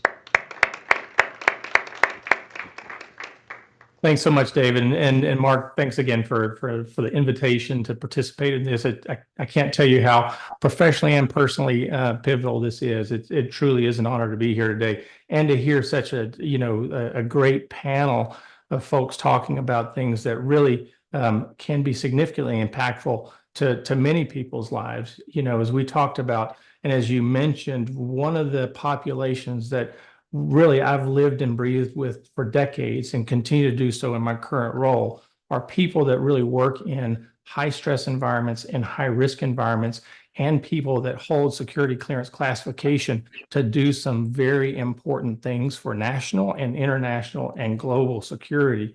And so one of the things I wanted to talk about a little bit today was, who are those people and how do you reach those people? Because the nature of the business and the work that they do really does drive a tremendous amount of stress in their life, as well as a lot of trauma and a lot of drama that really trickles down into things that they need to be able to speak about and do that openly. But there's an incredible stigma that exists. So I wanted to start with thinking about who are those people that do that. If you think about who are the roles, who are the individuals that choose the role to work in a high risk, a high stress environment, sometimes making life or death decisions in a matter of moments, you think of those people that really have a strong sense of purpose. Those have a tremendous feeling of purpose to the cause that they're serving. Those are individuals that have typically incredible responsibilities most of the time that touch not only their life, but multiple lives as well. Those are individuals that work under the expectation, both internally and self-imposed expectations, that they have to have the ability to perform those tasks and functions without implicit institutional bias and without really the emotions that normally drive our everyday decisions in a very logical and realistic format. And those individuals are making decisions in many instances that are, again, life and death, or have implications to the lifestyle and manner of multiple others. In order to do that and to meet the expectations that are both internal and external, many times people build these barriers or firewalls between their emotions, their personalities, and the work that they have to do. That firewall, as you mentioned, Mark, is ironic that firewall, in order for them to affect their job and do it with precision, is actually one of the things that helps enable the stigma that if I talk about the challenges, the concerns that I'm having, the worries that I have, and the emotional challenges that I face as an individual, that the fear is that that's going to put our job and our ability to do the role that we committed to do effectively. I know this because, again, I'm an emergency medicine physician and law enforcement officer, and for over 2 decades, professionally, I've had the opportunity to witness and care for people that have attempted suicide countless times, and unfortunately, I've had the chance to see people that were successful in their suicidal attempts more times than I want to know. As a family member, as a father, my family and I continue to struggle on a daily basis with the tragedy of losing my youngest daughter, who is a beautiful 16-year-old girl, 8 years ago this month, to suicide. So personally and professionally, and as a chief medical officer for a major organization in the defense industry, I too have to walk the walk that we're talking about.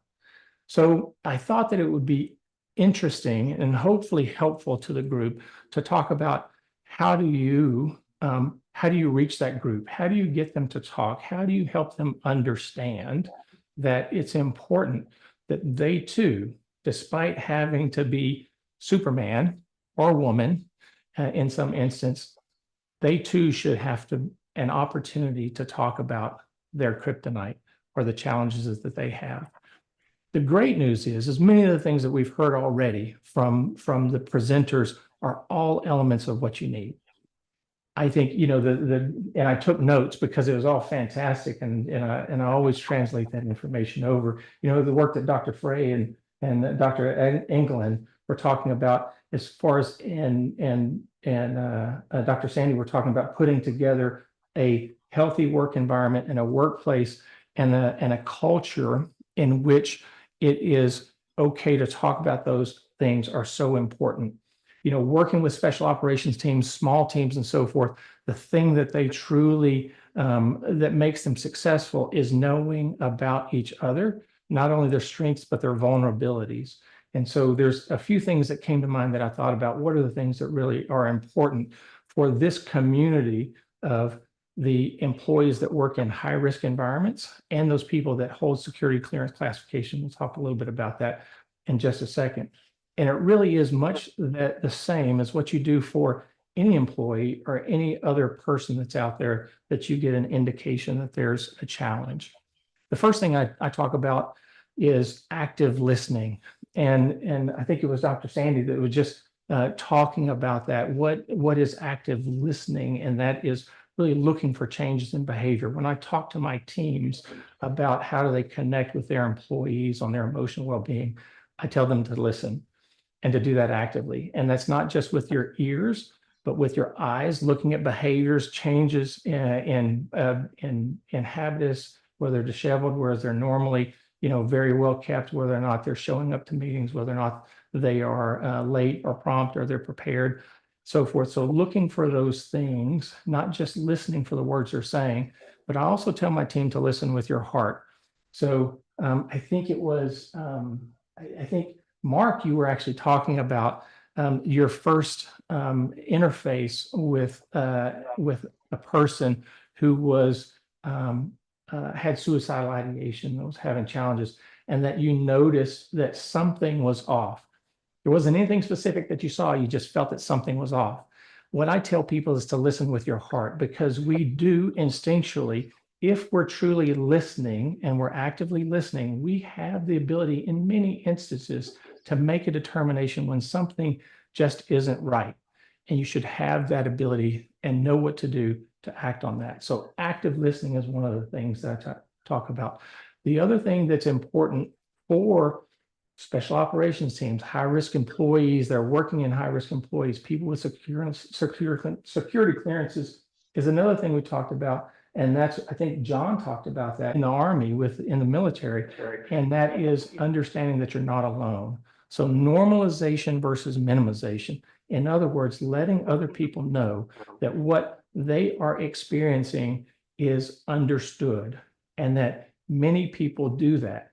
Now, it's not saying everyone thinks that way, so just disregard it. That's minimization. Normalization is saying, listen, we understand this is an issue. How do we work through this issue? And by the way, a lot of people have this issue as well. So for people that are the elite, we call that in my genre, we call that the tip of the spear. So those people that are the tip of the spear are afraid of no longer being the tip. You need to help those people understand that everyone has emotional issues at some point in time in their life, and they should be prepared and know how to work through those things. So normalization, so active listening, normalization. Vulnerability. One of the ways that I connect with my teams and the people that I work with is letting them know that I too am a person. And just as we've talked about earlier, I too and my family have had their struggles with people with emotional health and well-being and have had tragic consequences. So people knowing that tends to open up that aperture of exactly what we're talking about, and that is building this circle of trust. The fact that they trust you enough to work with them to help them work through this issue, and it doesn't denigrate, one, the professionalism of the role that they do and the tasks that they have at hand. So incredibly important to bring an element of vulnerability into that and engender trust as well. And so along the line of trust, I want to quickly talk about security clearances. The federal government recognized years ago that the standard that they had for what qualified for losing your security clearance was much too rigid and much too tight. And so there was a very intentional element throughout our federal government to rewrite the language around what qualifies for reporting needs for security clearance and what is a disqualifier and what is not. And the good news is that whereas there are still things such as involuntary commitment to a psychiatric facility or imminent risk to yourself or others, things that make sense, that truly do run an individual the risk of not getting a security clearance or keeping a security clearance, many of the things like seeking counseling, expressing concerns of anxiety, reporting those types of conditions, being on medications for depression and that being well managed, many of those things have no implication on your security clearance whatsoever. Depending on who you work for and the customer, you may or may not have to report it, but it absolutely it no longer means you're not going to get or you're not going to maintain a security clearance. And that was all really and very intentional effort by the federal government to build this element of trust and help the people understand that you truly should be seeking care for these issues that are concerning you, rather than sequestering them, pushing them away, and not speaking about them for risk of losing your security clearance. That all is an element of trust. And I think the final thing that I wanted to talk about that's important is this issue of inspiring hope. Now, what is hope? Hope can be defined many different ways, but for me, hope is instilling in someone that vision that there is something beyond the dark days that they're seeing, that there are resources, that there are opportunities, and that all ties to the work that employers are doing in their employee assistance programs, their EAP programs, to help get their employees connected to the resources. But even if you're working with someone, or even if you are that someone that struggles with purpose and why is this happening, you should always work to understand, one, there's always hope, or you should always be working to help give people hope, because as long as people have hope, they don't get desperate. Without hope, you become desperate. And we all know the challenges and complications that come when people are desperate. So I think that the incredible work that's being done here, helping to bring this information forward, and the work that all of the presenters are doing to continue to spread the message and help decrease the stigma, and most importantly, all the people that are here attending and watching, is incredibly important to help understand how do you help others and how do you help yourself. With that, I'll stop there. Happy to answer any questions at the end. I'll give that back to you, Mark and David. Thanks. Thank you. Yes, thank you, Thank you, Dr. Williams. First, let me say, Dr. Williams, thank you for sharing such a personal story. It helps everyone understand that no one is immune to this, no matter what profession you choose or vocation you choose. That's right. That's right. And apparently my microphone is working again. So isn't it amazing what technology can do? I do have a question here, and I wonder well, I will let Dr. Williams and Mark decide about tag teaming on this question. I think we can get perspectives from both of you. But let's start with Dr. Williams. An audience member named Jane Gehring asks, are there specific skills or training that can be helpful to managers in developing a safe workplace culture? Mark, I'll let you go first, and then I'll chime in as well. Thank you. Well, to be honest, I'm going to reiterate a lot of what Dr. Williams just said about active listening and connection and being able to ask those difficult questions. And active listening truly is not just listening for what you're going to say next or in your head formulating that next response. It's truly sitting there and absorbing everything they're telling you, even if you have to pause afterwards and say, wow, that is a lot. I'm not even sure what to say. I want to support you.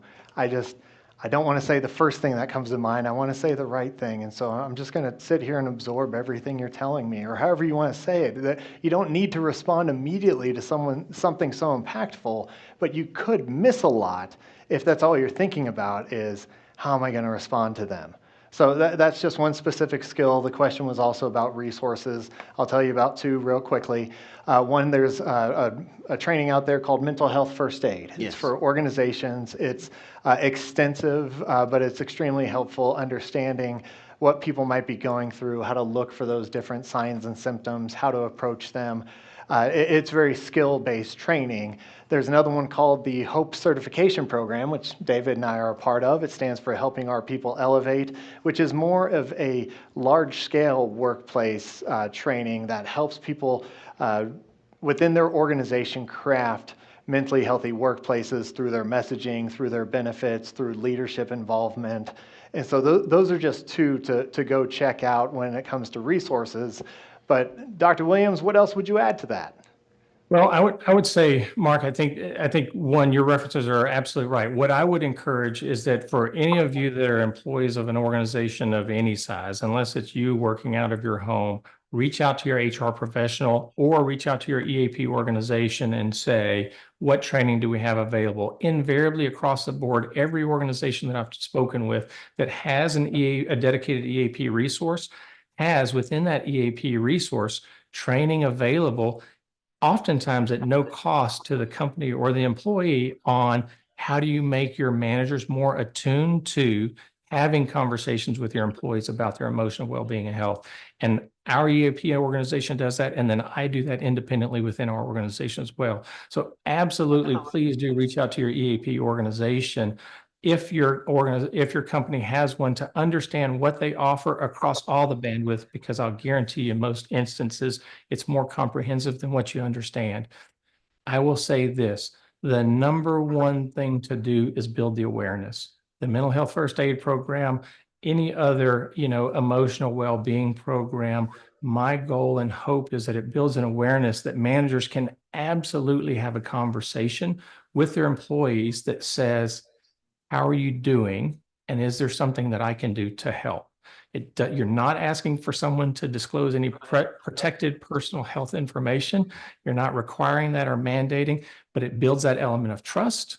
It shows that you care. It gives you the opportunity to listen and hear, both with your eyes, your ears, and your heart, right? And it helps you better understand what are the things that you can do to help your employees be more successful, productive, and satisfied with work, which is what we all as managers want. Thank you. Very Absolutely. well put, Dr. Williams. Yes, it was. Are you ready for a break? I'm ready for a break. Are you ready for a break?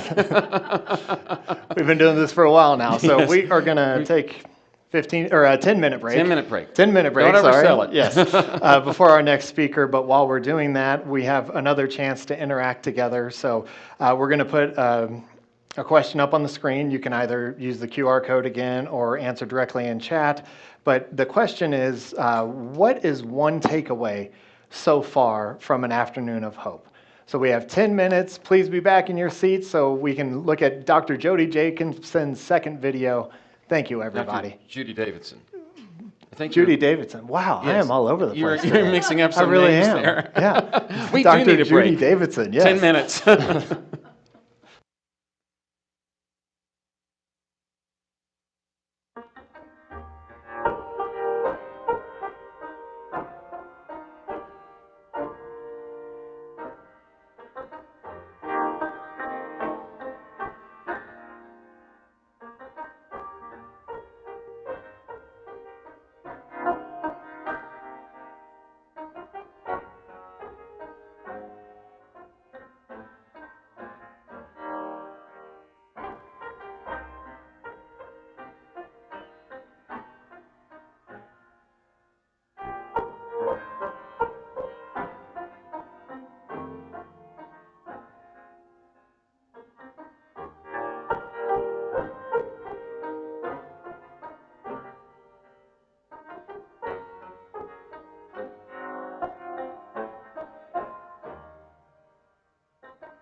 Thank you for joining us for an afternoon of hope. We'll be back in just a few moments. You could scan the QR code and answer the question, what's your one takeaway from an afternoon of hope?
Let's welcome back your host, Mark McPhee. Hi, everybody. Welcome back. I hope you enjoyed that 10-minute break. While we were gone, people were putting in the results of the Stream Alive question we asked. Let's take a look at those questions here, those answers. So what's one takeaway from an afternoon of hope? Engage in caring conversations with the one who is in need. By doing so, you show them they're valued. I love this one. Can't meditate your way out of a toxic workplace. That's so true. I think Dr. Fry had that line, and it was just excellent. So to move us along for today, I want to focus specifically on a population that does a great job of supporting other people, but don't do a great job of taking care of themselves. themselves. And I'm talking about healthcare professionals, nurses specifically. And since nurses make up 13% of the American workforce, which I had no idea, nurses make up 13% of the American workforce, we thought we should spend a few minutes talking specifically to them. So let's watch the second part of my interview with Dr. Judy Davidson. I think a lot of people are surprised when we talk about nurses and healthcare professionals not accessing care. I think a lot of people sit there going, well, these are the ones who understand the importance of it, yet it's really difficult to get them to engage. Why would you say that is? When anything is this problematic, it's usually multifactorial.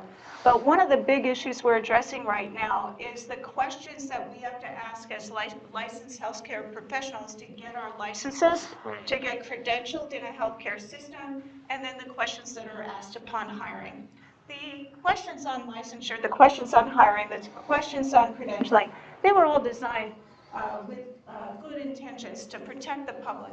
But we now know that those intrusive questions about your past mental health history or the medications that you're taking, they violate the American Disabilities Act, and they also are associated with suicide. The good news is there's advocacy being done right now to change all of this from the past. You can download a QR code from the Lorna Breen Foundation website. The Lorna Breen Foundation has been set up to address these issues of stigma against mental health seeking behaviors. And they developed a great toolkit for you to assess your licensing, credentialing, or hiring questions to see if they comply with the ADA. And the other good thing is that people at An Afternoon of Hope, you can go to our resources page, and there you can find the toolkit as well. I hear that UC San Diego has one of the best programs in the nation when it comes to supporting workers in suicide prevention. Mark, thank you so much for asking me about that. We're really proud of this program. It's called the Healer Education Assessment and Referral Program, HEAR, the HEAR program. And the way it works is we partner with the American Foundation of Suicide Prevention. They developed a screening tool that covers many different forms of mental health problems: depression, anxiety, sleep disorders, substance use disorders, you name it, it's in there. And we send a message to every employee at least once a year, asking them to proactively take care of their own mental health by doing the screening to see if maybe they would benefit from treatment. All you need to do is contact the American Foundation of Suicide Prevention, ask them about the interactive screening program, and you can set up a process to deploy this in your company to safely screen staff for mental health issues. I mean, that is so key, making people feel comfortable that it's confidential. Because if anyone has any concern about it being found out, their job being at stake, anything like that, it's going to cause them not to participate. So, Judy, thank you so much for your time today. We are going to miss you on September 10th, but we greatly appreciate you being here and being part of this event. Well, hey, Mark, before we leave, you want to take a walk on our special art path, and we're going to go see the house. Okay. Oh, yes, yes. We're going to go see the phone start. I'm going to give the audience one more tip about suicide prevention. That sounds awesome. Let's do it.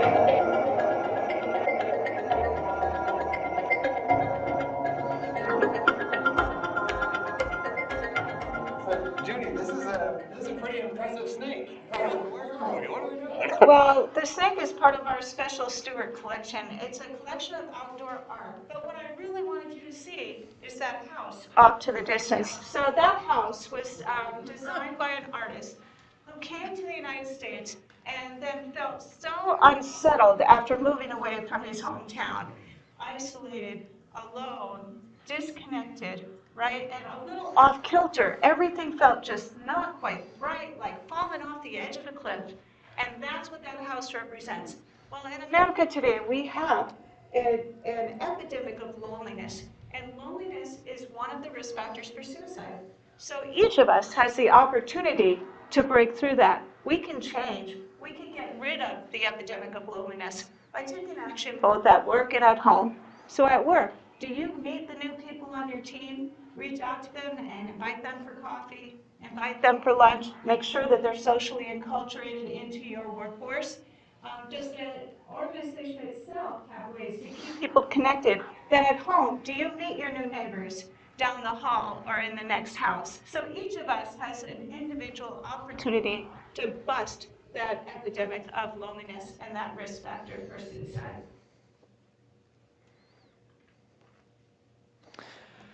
That was a pretty powerful day, spending it with Judy Davidson and hearing her story and how much she wants to teach.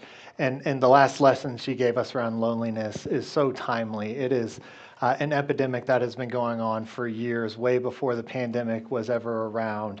And there are things we can do to address it. So I loved the note she ended on. The fallen star, that art piece is just incredible. So all around, it was a great day. She also mentioned something that I want to point out. She talked about 2 resources that you can access. And then you saw me in the video say, the good news is you can go to our resources page. So it's afternoonofhope.com. And if you go there, you'll see the resources tab. You click that.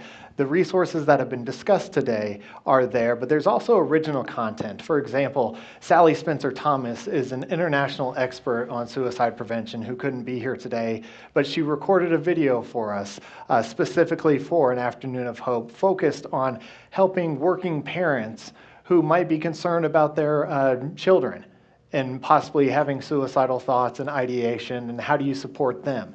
So please check out that resources page. It has a lot of great information and education on there, which we've received a lot of so far today. I don't know about you, but it has been a pretty amazing day with everything that our experts have given us. And today is an afternoon of hope. And so we want to shift gears a little bit. You've already met my co-host, David Odie. What you may not realize is that he has a very personal connection with today's topic. As you are about to find out, when you hear what he has to say, you will understand even more clearly why we call this event an Afternoon of Hope. David's speech is titled 6 Words. Please welcome back to the stage my co-host and our keynote speaker, David Odie. Thank you, David.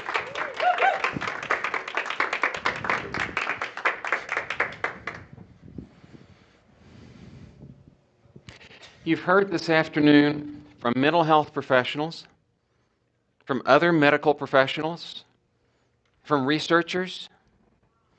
I am none of those things. I am a storyteller. Now, you've heard some powerful stories this afternoon. You've heard stories of loss. You've heard stories of hope. It's been a bit of a roller coaster. Even some of our mental health professionals have shared with us some of their own challenges. What you're about to hear from me is what those mental health professionals call lived experience. Now, you may not know this, but the phrase lived experience comes from a Latin phrase meaning he did not go to med school. That's right, no med school debt for me. But my therapist just bought a house in Aspen. Now, when I talk about my lived experience, that's not in any way meant to imply any comparison with your own experience, or that anything that worked for me will work for you. It's just my experience. What I do believe is that when you have experienced what you're about to hear, something will be different for you. Maybe you'll feel compelled to have that challenging conversation with someone you've been putting off, somebody close to you. Maybe you will be ready to have a conversation with a mental health professional. I hope you will feel emboldened to share your story with someone who needs to hear it. And maybe you will think, wow, I'm not alone. And that would be good too. So come with me on a little journey through time. Oh, if you are prone to claustrophobia, please ignore me for the next 3 minutes. Seriously, take out your phone, 2 games of Candy Crush, you should be good. Otherwise, imagine this. You are walking into a tunnel. Not a highway tunnel, not a carpal tunnel, not a tunnel that Wile E. Coyote painted on the side of a cliff, but a tunnel leading into an abandoned gold mine. As you move away from the entrance, the only light comes from a headlamp being worn by the person walking in front of you, because there's no room for the two of you to walk side by side. You can reach both hands out and touch the sides of this tunnel. If that feels like it's closing in, get your phone out. Candy Crush, I'm telling you. We'll pick you up later. You can smell the musty, damp air in this tunnel that's carved out of solid rock. But the only thing you can see is the outline of the person walking in front of you, silhouetted against the light of his headlamp reflecting off the tunnel walls. That's where I was. I was 12 years old. And the person walking in front of me was my dad. We were vacationing in northern New Mexico, and my dad had taken it upon himself to decide that it would be a good idea to explore one of the abandoned gold mines that dot the side of Wheeler Peak. And you might be wondering, well, David, why on earth would you follow him in there? When I was 12 years old, I would follow my dad a lot of places. He was the kind of guy who would walk into an abandoned gold mine, confident in the knowledge that the worst that would happen is he'd walk out with a new story. So yeah, I was following him. And then, all of a sudden, without any warning, I found myself in pitch darkness. No light at all, no familiar outline of my father's shape. When I reached out to touch him, he wasn't there. Where had he gone? Had he fallen down some hidden shaft? If I took one more step, would I do the same? I froze. I felt my heart pounding, my mouth going too dry to speak. I said to myself, David, there's no one here to help you. What are you going to do?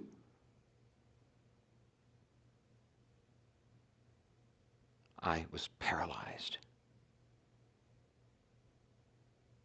And then, just as suddenly, I was blinded by the light. You just sang that in your head, didn't you? You can thank me for the earworm later. It'll be in your mind all week. I was blinded by the light of my father's headlamp. He had turned around to see why I wasn't following him. The tunnel had unexpectedly made a sharp right turn, and when he turned, there was nothing to reflect his light back at me.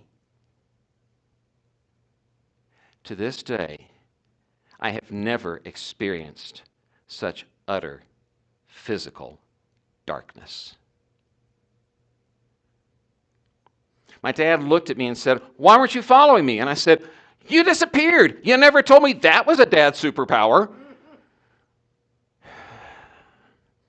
And that pretty much brought an end to our subterranean adventure.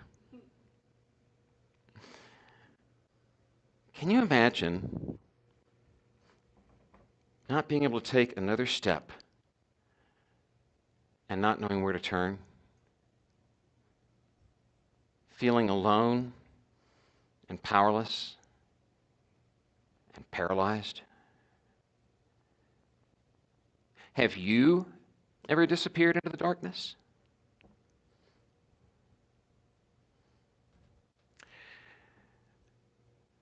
In the next few minutes, we're going to go through some dark places together.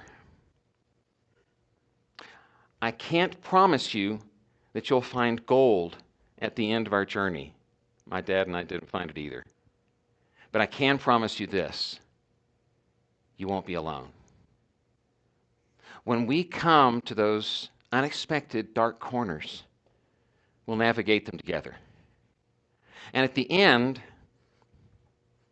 you will have something better than treasure. You'll have a message of hope, the kind of hope that illuminates those dark corners, the kind of hope that will help you light the way for someone else. So come back with me to 2001. George W. Bush was in the White House, Survivor was on TV, and I was in an office about 5 miles west of here. And something was wrong. I didn't know what it was. I couldn't put a name on it. But I felt stuck. I felt just as immobilized as I was in that dark tunnel.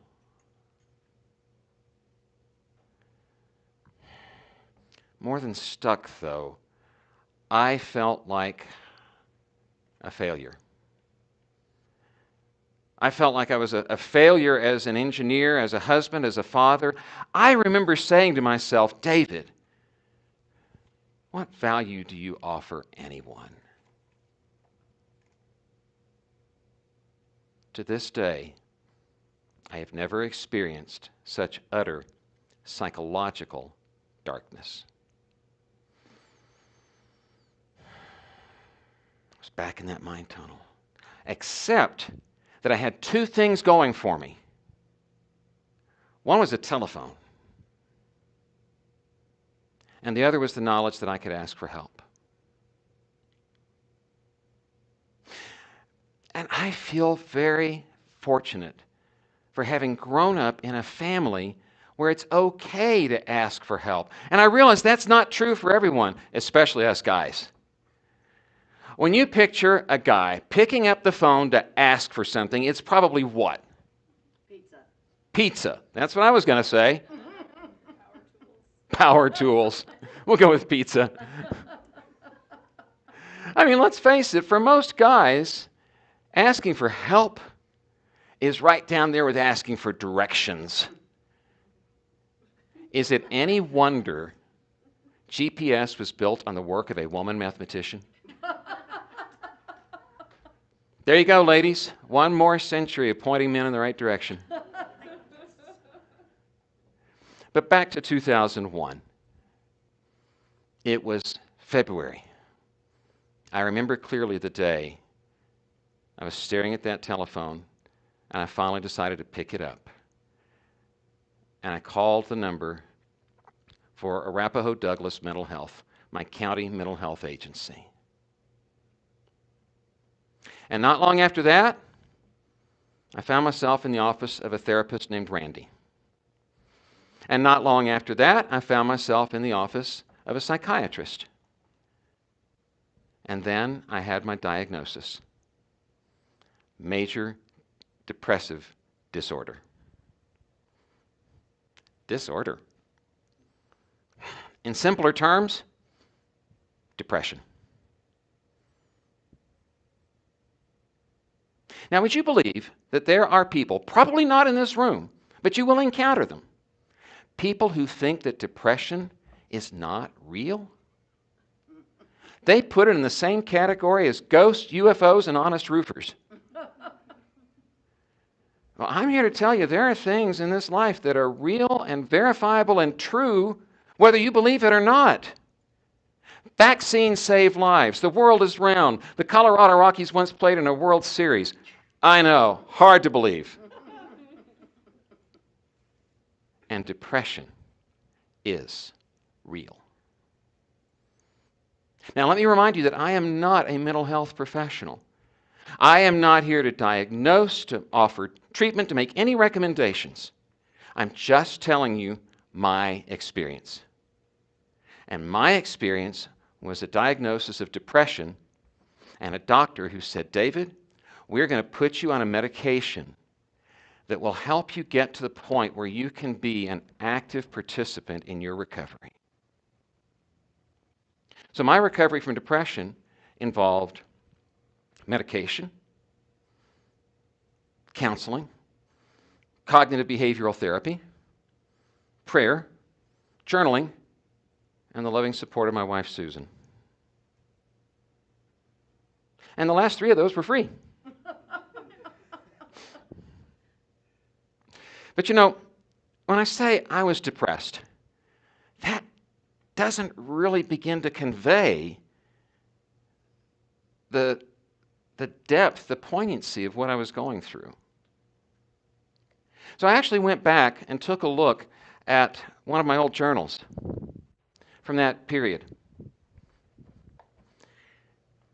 because I wanted to see how I was capturing at that time, in my own words, what I was going through.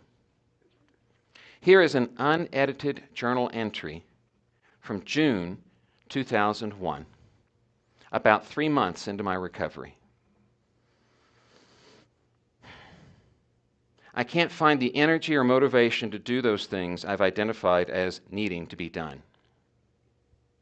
I think of suicide only rarely, maybe 1 or 2 times a week. But I still can't eliminate those thoughts entirely. I feel guilt and shame over the way things are going at home and at work. Things that should excite me don't. The end of school, going camping this weekend, the possibility of traveling to see a customer. I recoil from all those things. I was at least happy that my problem had been identified and I was getting treatment, but now it seems I'm not improving anymore. P.S. I'm available for children's birthday parties. Just kidding. But did you hear the impatience in my voice? I was ready to be done with this 3 months in. It was like, we've got a diagnosis. We know what to call this thing. Now let's fix it. And we come to learn that depression has its own timeline. It would be about 2 years before I felt fully functional again. And in those 2 years, there were some scary moments. Imagine this. Imagine 2 men living a few miles apart in South Metro Denver. 2 men leading oddly parallel lives. Both men in their early 40s, both married to teachers, both with good jobs in telecommunications, both with 3 kids and a house in the suburbs, one in Highlands Ranch, one in Centennial. And their lives never intersected until one dark day. And I do have to caution you, this is one of those turns where it gets very dark. Because that was the day that one of those men, who happened to be me, walked out and got his copy of the Denver Post. We used to have these things called newspapers, Google it. Brought it in, unfolded it, and read the story of the man in Highlands Ranch who the day before had died of suicide, tragically. And what was even more tragic and sadly more newsworthy was that before ending his own life, he had ended the lives of his wife and children.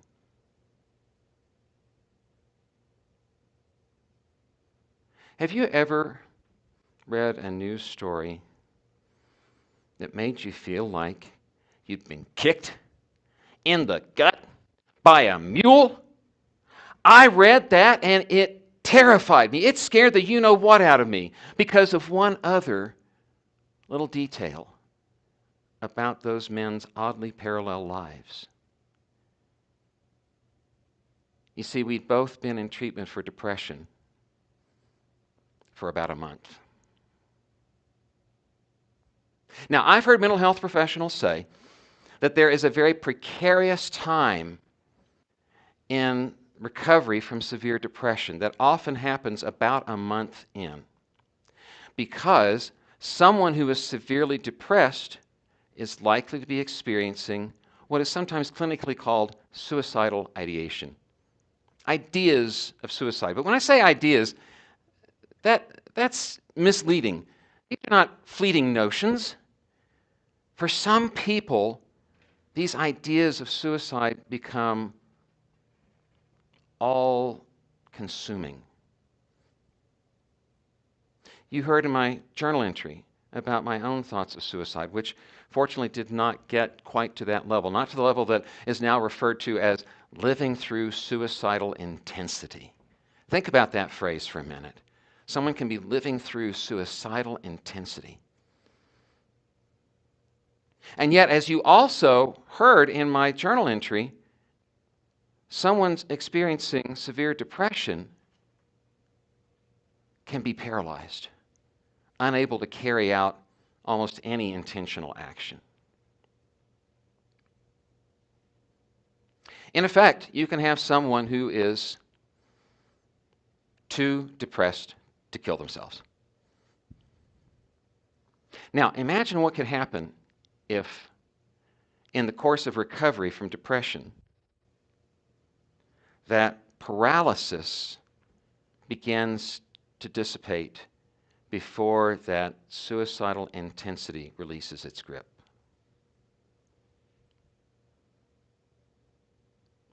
What can happen is what happened that day in Highlands Ranch in April 2001.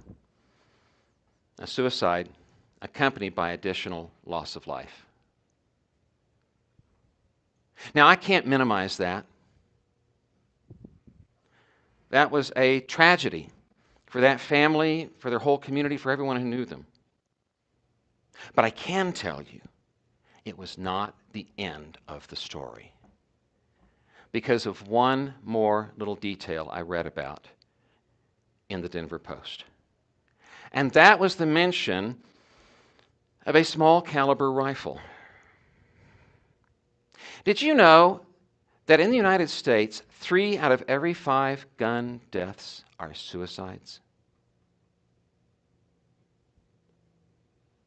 Empirical evidence shows that when a person is contemplating suicide, they will often act in a moment of brief but heightened vulnerability. Think about that phrase for a moment. Brief but heightened vulnerability. And if a gun is available in that moment, a suicide attempt is much more likely to be fatal. So I read that in the news story, and I knew that at that moment in my basement, wrapped in a blanket and tucked away in a corner where nobody would be likely to find it, there was a small caliber rifle. To be specific, a Ruger 22 caliber carbine that my father had bought me when I was a teenager for sports shooting. Yes, I grew up around guns. I was a 19-year-old summer camp riflery instructor. I had taught people firearm safety. And I knew there was no way I would ever use a gun with the intent to harm someone, neither me nor anyone else. But how did I know? How could I know that that gentleman in Highlands Ranch wouldn't have said the exact same thing right up to that moment of brief but heightened vulnerability? I decided I would not take that chance. I went down to the basement, I got that gun, I took it to a gun shop and sold it. One small step that might have made me and my family a little safer. So whatever we can say about the tragedy that befell that family in Highlands Ranch, it may also be true that it saved a life. Yes, there were some scary moments along the way. There were moments when I felt as immobilized as I was in that gold mine. And there were moments when, and fortunately, increasingly frequent moments over time, where I felt motivated to take action, like getting rid of that gun. Recovery from depression for me was not a linear path at all. In fact, you're probably wondering, well, David, how did you finally recover from depression? And I'm not sure I can give you a good answer. But I can tell you this, that to answer that question as best I can, we've got to introduce a new character into the story. John? We've got to introduce a new character into the story. Please direct your attention to the screen, and if you're at home, Make sure your sound is up.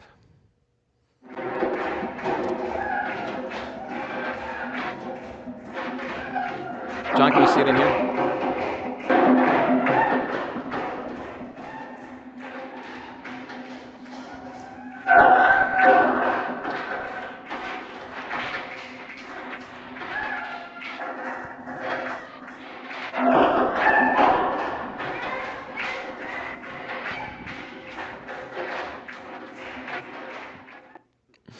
The young woman you saw dancing in that video is my daughter, Barbara. Have you ever seen a more physical embodiment of pure joy?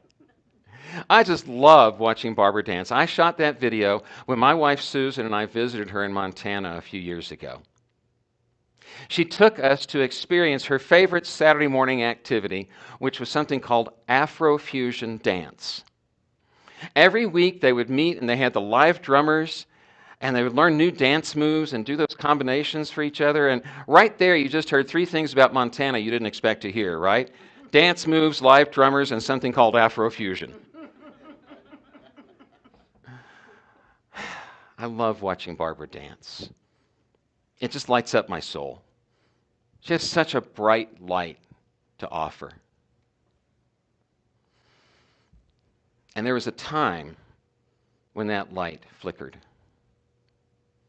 You see, when Barbara was in high school, she was diagnosed with major clinical depression. What an inheritance, right? When you think about everything you could possibly want to pass along to your children, I'm betting that a lifelong mental disorder with possibly fatal complications is not high on your list. Well, Barbara went to work. We were so proud of her. She did the work. Her course of treatment for depression was similar to my own. It involved medication and therapy and talking to a psychiatrist and a psychologist and journaling and doing artwork. Just trying to figure out how to express what was keeping her from living that joy-filled life that you saw she's capable of. My wife and I thought, she's got this. All through her senior year of high school, we thought, she's got this. She graduated. She went off to college in the fall, and we thought, what? She's got this. One thing you need to know about Barbara is that she is an empath. She tends to feel deeply any sorrow or negative emotion surrounding her. It's why we never let her watch Titanic. Raise your hand if you have a sensitive child. Okay. Well, imagine this. At the end of Barbara's junior year in college, she had a chance to go on a trip sponsored by a history professor from her school who taught the history of the Holocaust.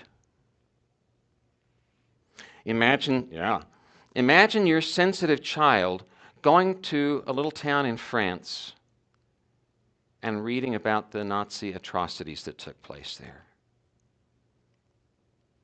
Imagine your sensitive child going to visit Schindler's factory.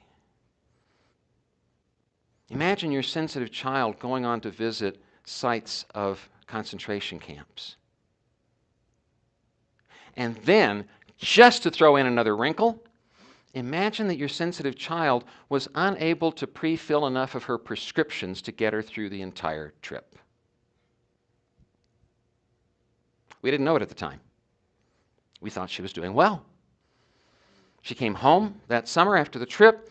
She didn't seem quite as fine as she usually did, but we still thought she's doing the work. She's got this. She went off to her senior year in college, and we thought, she's got a counselor, she's staying busy, she's staying on top of her classes and her activities, she's doing well.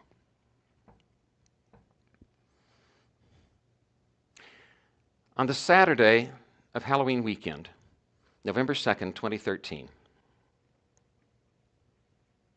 Susan and I were sitting at home enjoying a visit from a friend who had come over. The smell of homemade pizza lingered in the air. And we were laughing about some board game we'd been playing that our friend always lost. And Susan's phone rang.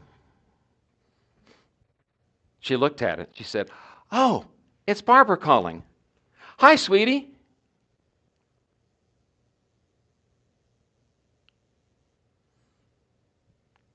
It was not our sweetie.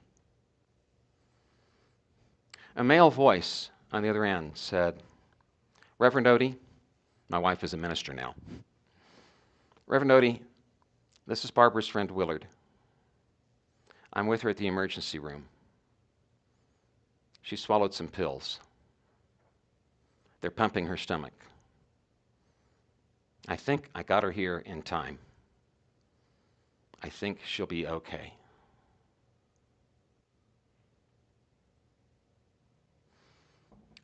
I believe what I said next was something like, "Thank God Willard called us. What I wanted to say was, "Okay? By what sick, twisted definition of that word can any of this possibly be okay?"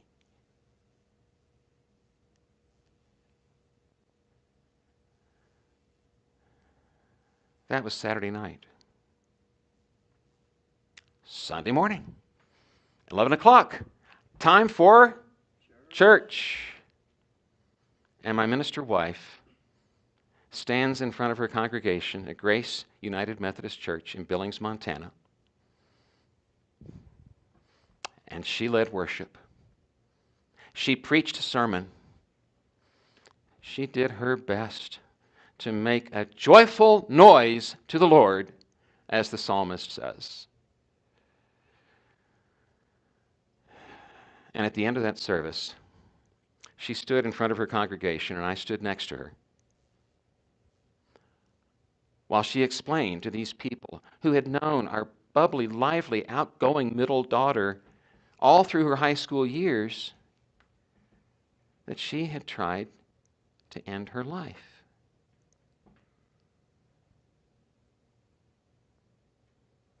Have you ever experienced something you just can't make sense of? Well, that afternoon, Susan got on a plane to Michigan. I, on the other hand, went to a rehearsal for a play I was opening in the next weekend. A play called August, Osage County. A play about a family that comes apart over a family member's apparent suicide. Define irony. Well, by the end of that week, Barbara was released from the hospital, and Susan brought her home to spend the rest of the fall semester at home with us. She was doing the work, the counseling, the journaling, trying to come to grips with what had happened. It was quite some time after the event before Barbara was ready to say to her mom, "I tried to kill myself." And Susan said, "Yeah, we know." And it was even some time after that before I thought Barbara was ready to answer the question that was running through my mind. And I asked her, "Barbara, what was Willard doing there?" She said, "I called him." I said, "After you took the pills, you called Willard?" She said, "Yeah." I said, "Why?" "I didn't want to die alone."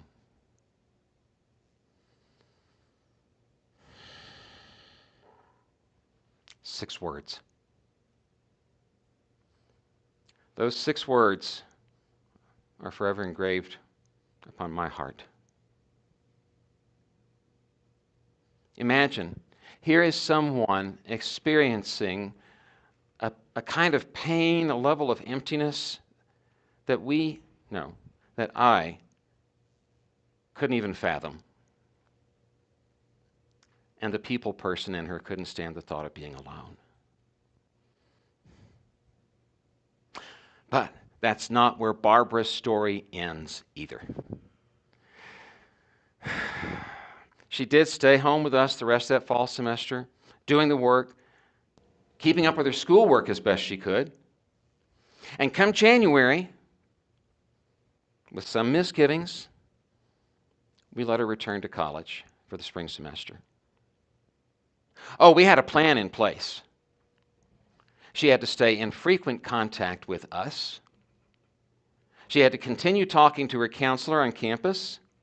And she had to return our phone calls and our text messages promptly. Super annoying, I know. We had to know she was safe. By the grace of God and with the help of that small academic community that lifted her up and supported her, Barbara graduated with her class that spring.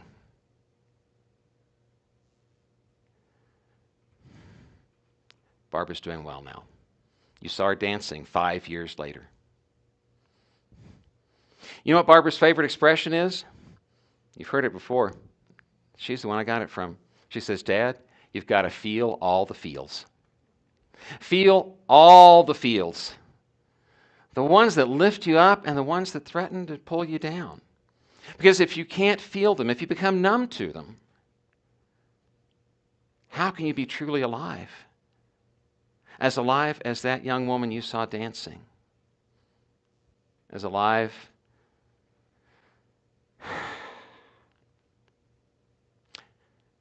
as the young woman you're about to meet. You heard my version of her story. Now you get to hear hers. For the first time ever, it gives me great pleasure to invite her to join me on the speaking platform. Please welcome my daughter, Barbara Odie.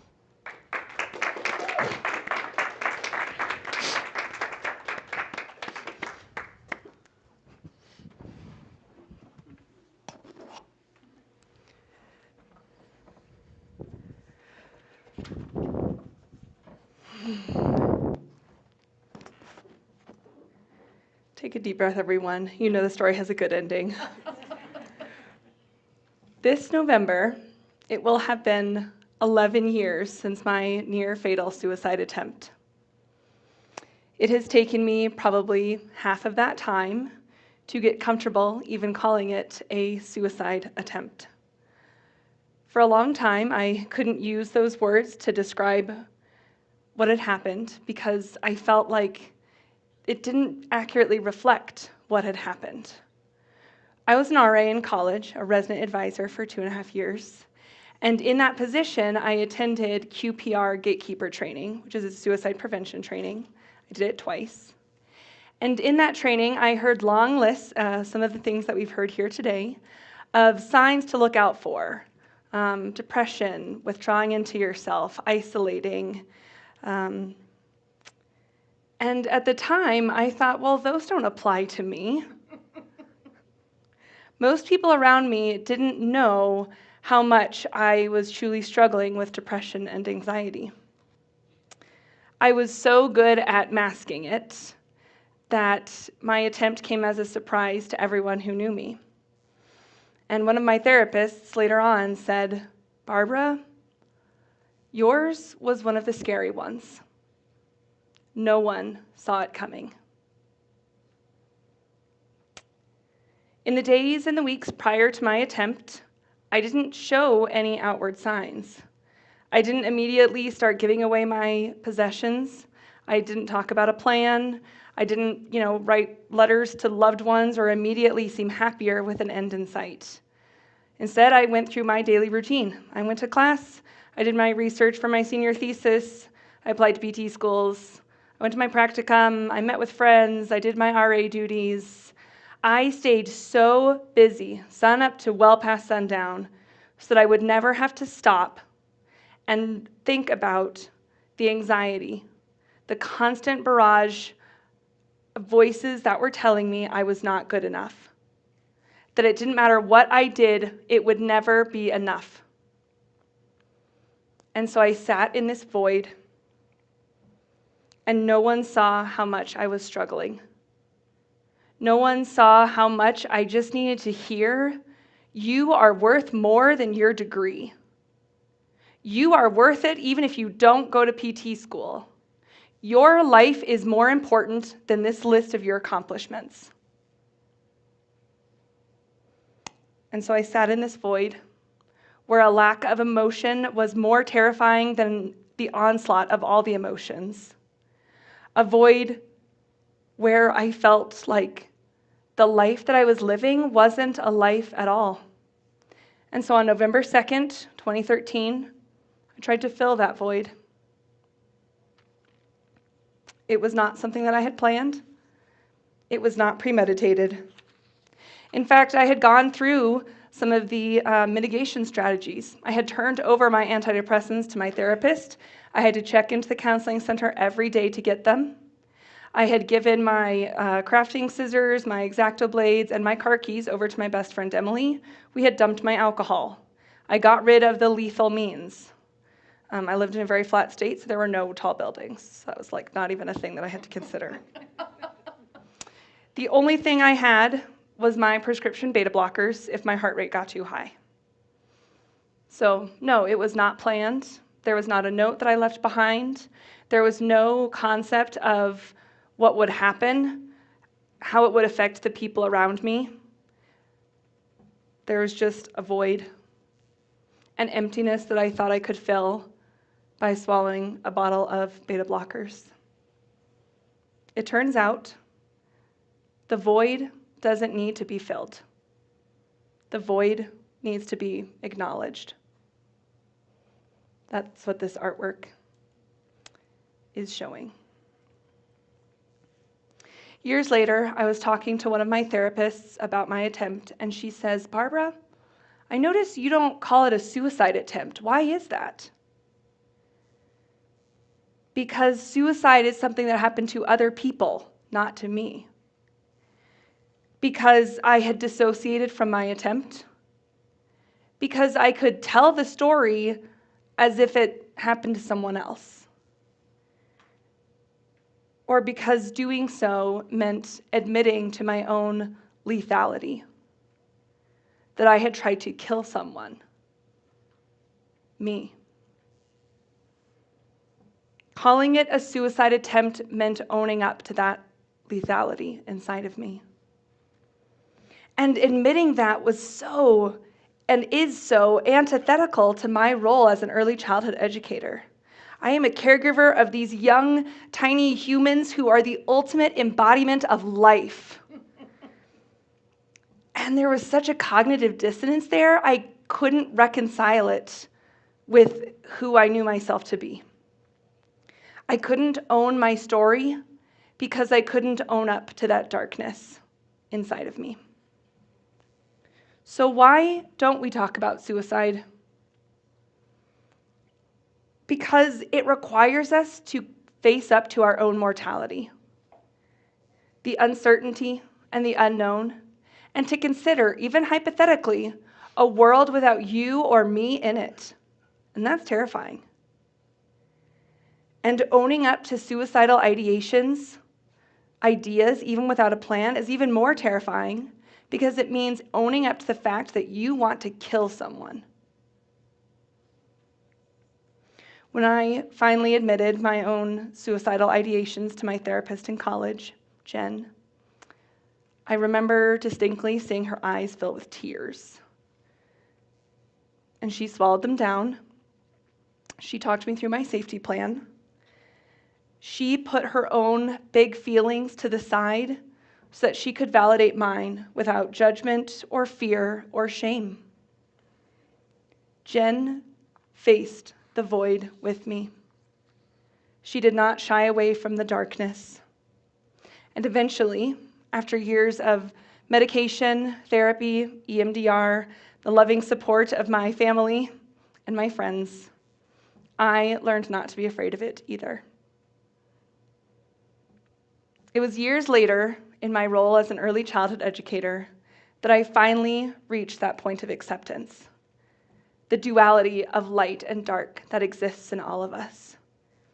It was nap time, and I was laying next to this little 3-year-old who didn't like to nap. I had tried all of my usual tricks. I sat next to her, I modeled deep breathing. I rubbed her back, I stroked her hair, I held her little hand, nothing. Finally, I just gave up and I laid there next to her and I thought, well, she'll either sleep or she won't, but at least she's quiet. I was still holding her little hand, and all of a sudden I felt her little fingers like tickling up my arm. Kids are such sensory seekers, you know. And she brushed her little fingers over this arm where I just have the faintest self-harm scars from college. She brushed her fingers over them, and then she whispered in her little toddler voice, "You got owies?" Then she kissed the self-harm scars, and she smiled at me, and she said, "There, you all better now." I know, right? She didn't ask how I got them. She didn't see this depressed version of me. She didn't see my lethality or my attempt. She just saw me, Miss Barbara. The children in my care love me and accept me unconditionally, even when I'm grumpy or impatient or I have to use my big teacher voice with them, which, happens a lot. I help them regulate their big feelings, and more importantly, they help me regulate mine. I saw that I was good enough for them, and I learned to see and believe that I was good enough for myself, too.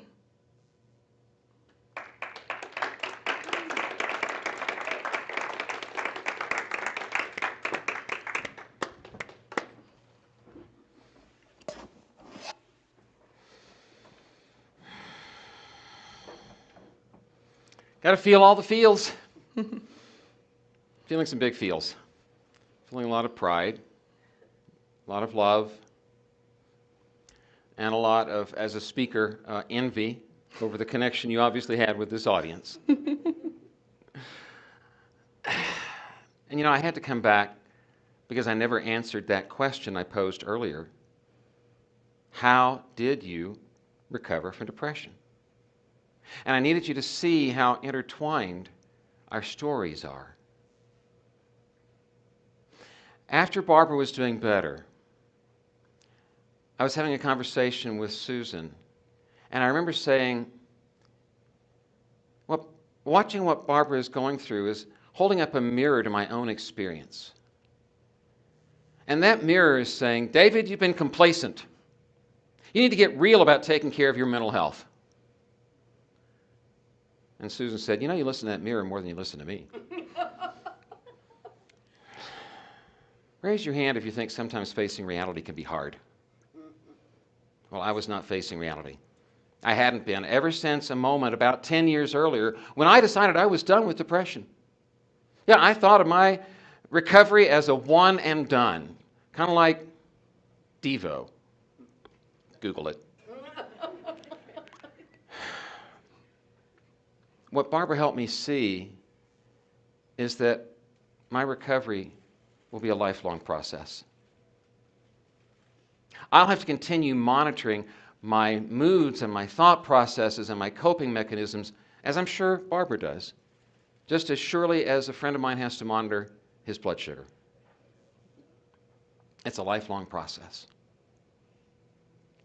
So, instead of asking the question, David, how did you finally recover from depression? Maybe a better question to ask is, David, when did you recover from depression? And the answer is today. And with God's help, tomorrow and the day after.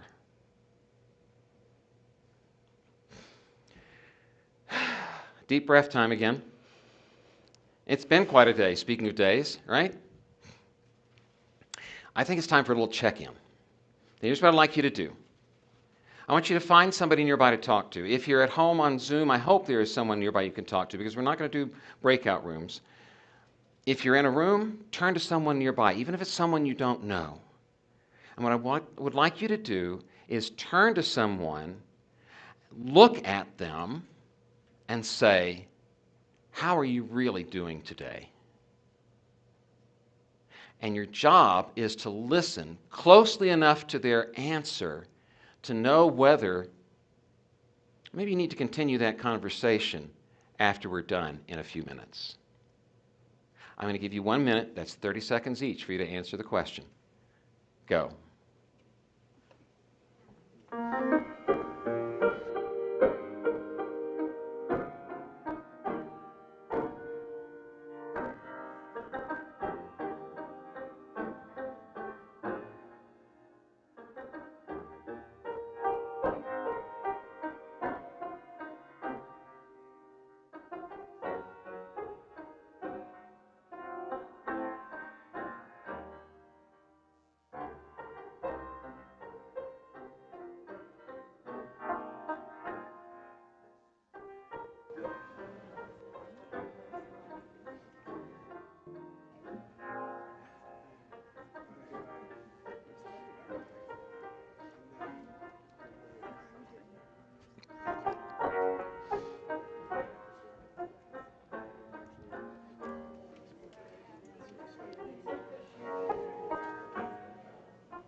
Raise your hand if you just started a conversation that you're going to continue in a few minutes after we're done.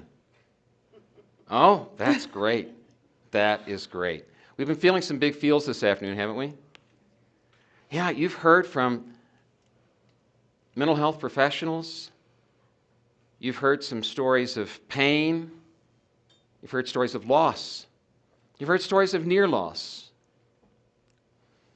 And you've vicariously experienced the joy that Barbara expresses through dance. There's one more thing you need to do in order to go out and shine a light for someone else, to help them find that treasure. Raise your hand if in the last little while you have felt something. Yeah. Why do you think that is? What made you feel something? Stories. Stories have power. Power to move people. And we're not the only ones with powerful stories. You have them too. Stories of your own journey through life's ups and downs. Those stories can teach and illuminate and inspire. Those stories can shine a light in a dark corner for you, for someone else.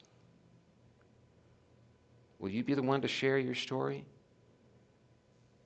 Maya Angelou said, there is no greater agony than bearing an untold story inside you. So here's my challenge to you. Be vulnerable enough to share your untold story. When you do, you keep the conversation alive. And when you keep the conversation alive, you keep hope alive. And when you keep hope alive, I'll let you finish the rest.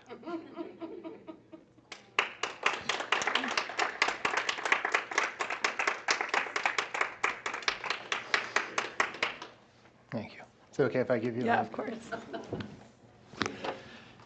Incredible. Thank you, you two. I know this was your first time presenting together, and it was just so impactful.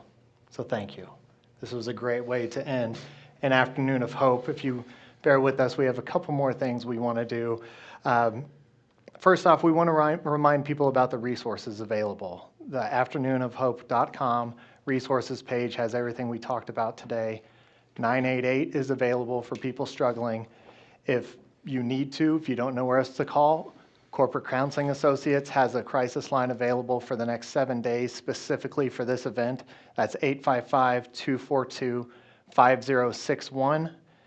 We also need to thank our sponsors again. Yes. So Corporate Counseling Associates, if you want to learn more about us, feel free to scan the QR code.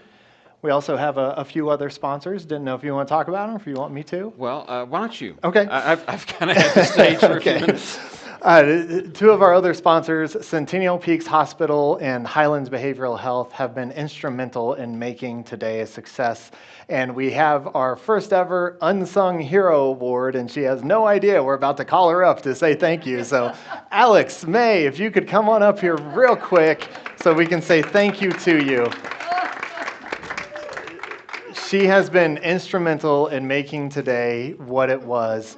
And we couldn't have done this without you. So thank you so much. We have some flowers for you. Thank you. Right, I really didn't have any idea. Yeah, we didn't tell you about this at No. all. So let's say a quick goodbye to all of our speakers again. John, can you throw them up for us? Yeah. All right. Dr. Williams, thank you. Dr. Williams.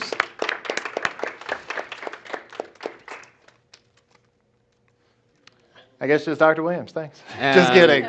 And Jay and Jeff in New York, thank you. In New York, thank you. John in San Antonio, thank you. And Dr. Fry, thank you from Baltimore. Thank you. Okay, one last thing I want to talk about, and that is getting some feedback from everybody. This is our first year doing this. This is important. And we would like to learn more about what you liked, what you didn't, what we could do differently. And so there is a Talkadoc slide, but yes. David, tell us more. Yes.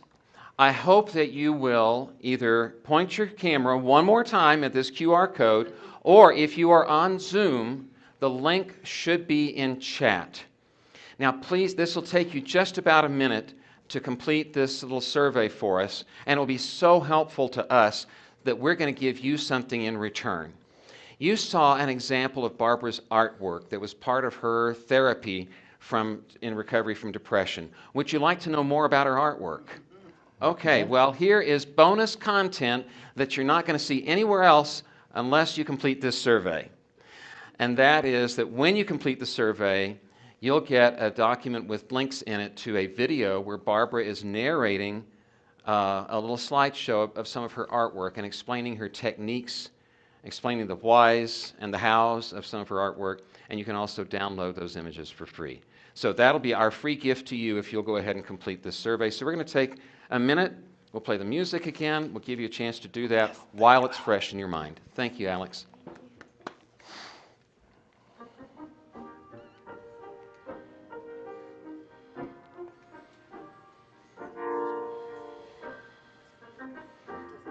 And thank you for bearing with us a few extra minutes. Yes, yes.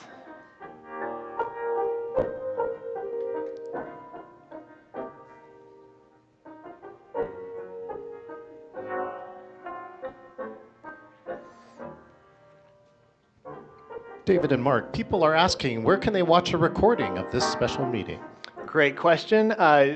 Continue to check out afternoonofhope.com. The resources page as well as the homepage will have videos being put on there, not only of the entire event, but also specific speakers' videos. There's also a pop-up on that website that you can put in your email address to be notified when these new videos are posted. But afternoonofhope.com is where you can find all the information about this year's event. But we also plan on doing this next year, so you're going to find information about 2025 up there shortly. All right, everybody. We hope you've enjoyed your time with us. We've greatly enjoyed it. We appreciate you being here. This has been an afternoon of hope. It has. And we hope everybody feels the same way. Thank you and take care, everybody. Bye-bye. Bye.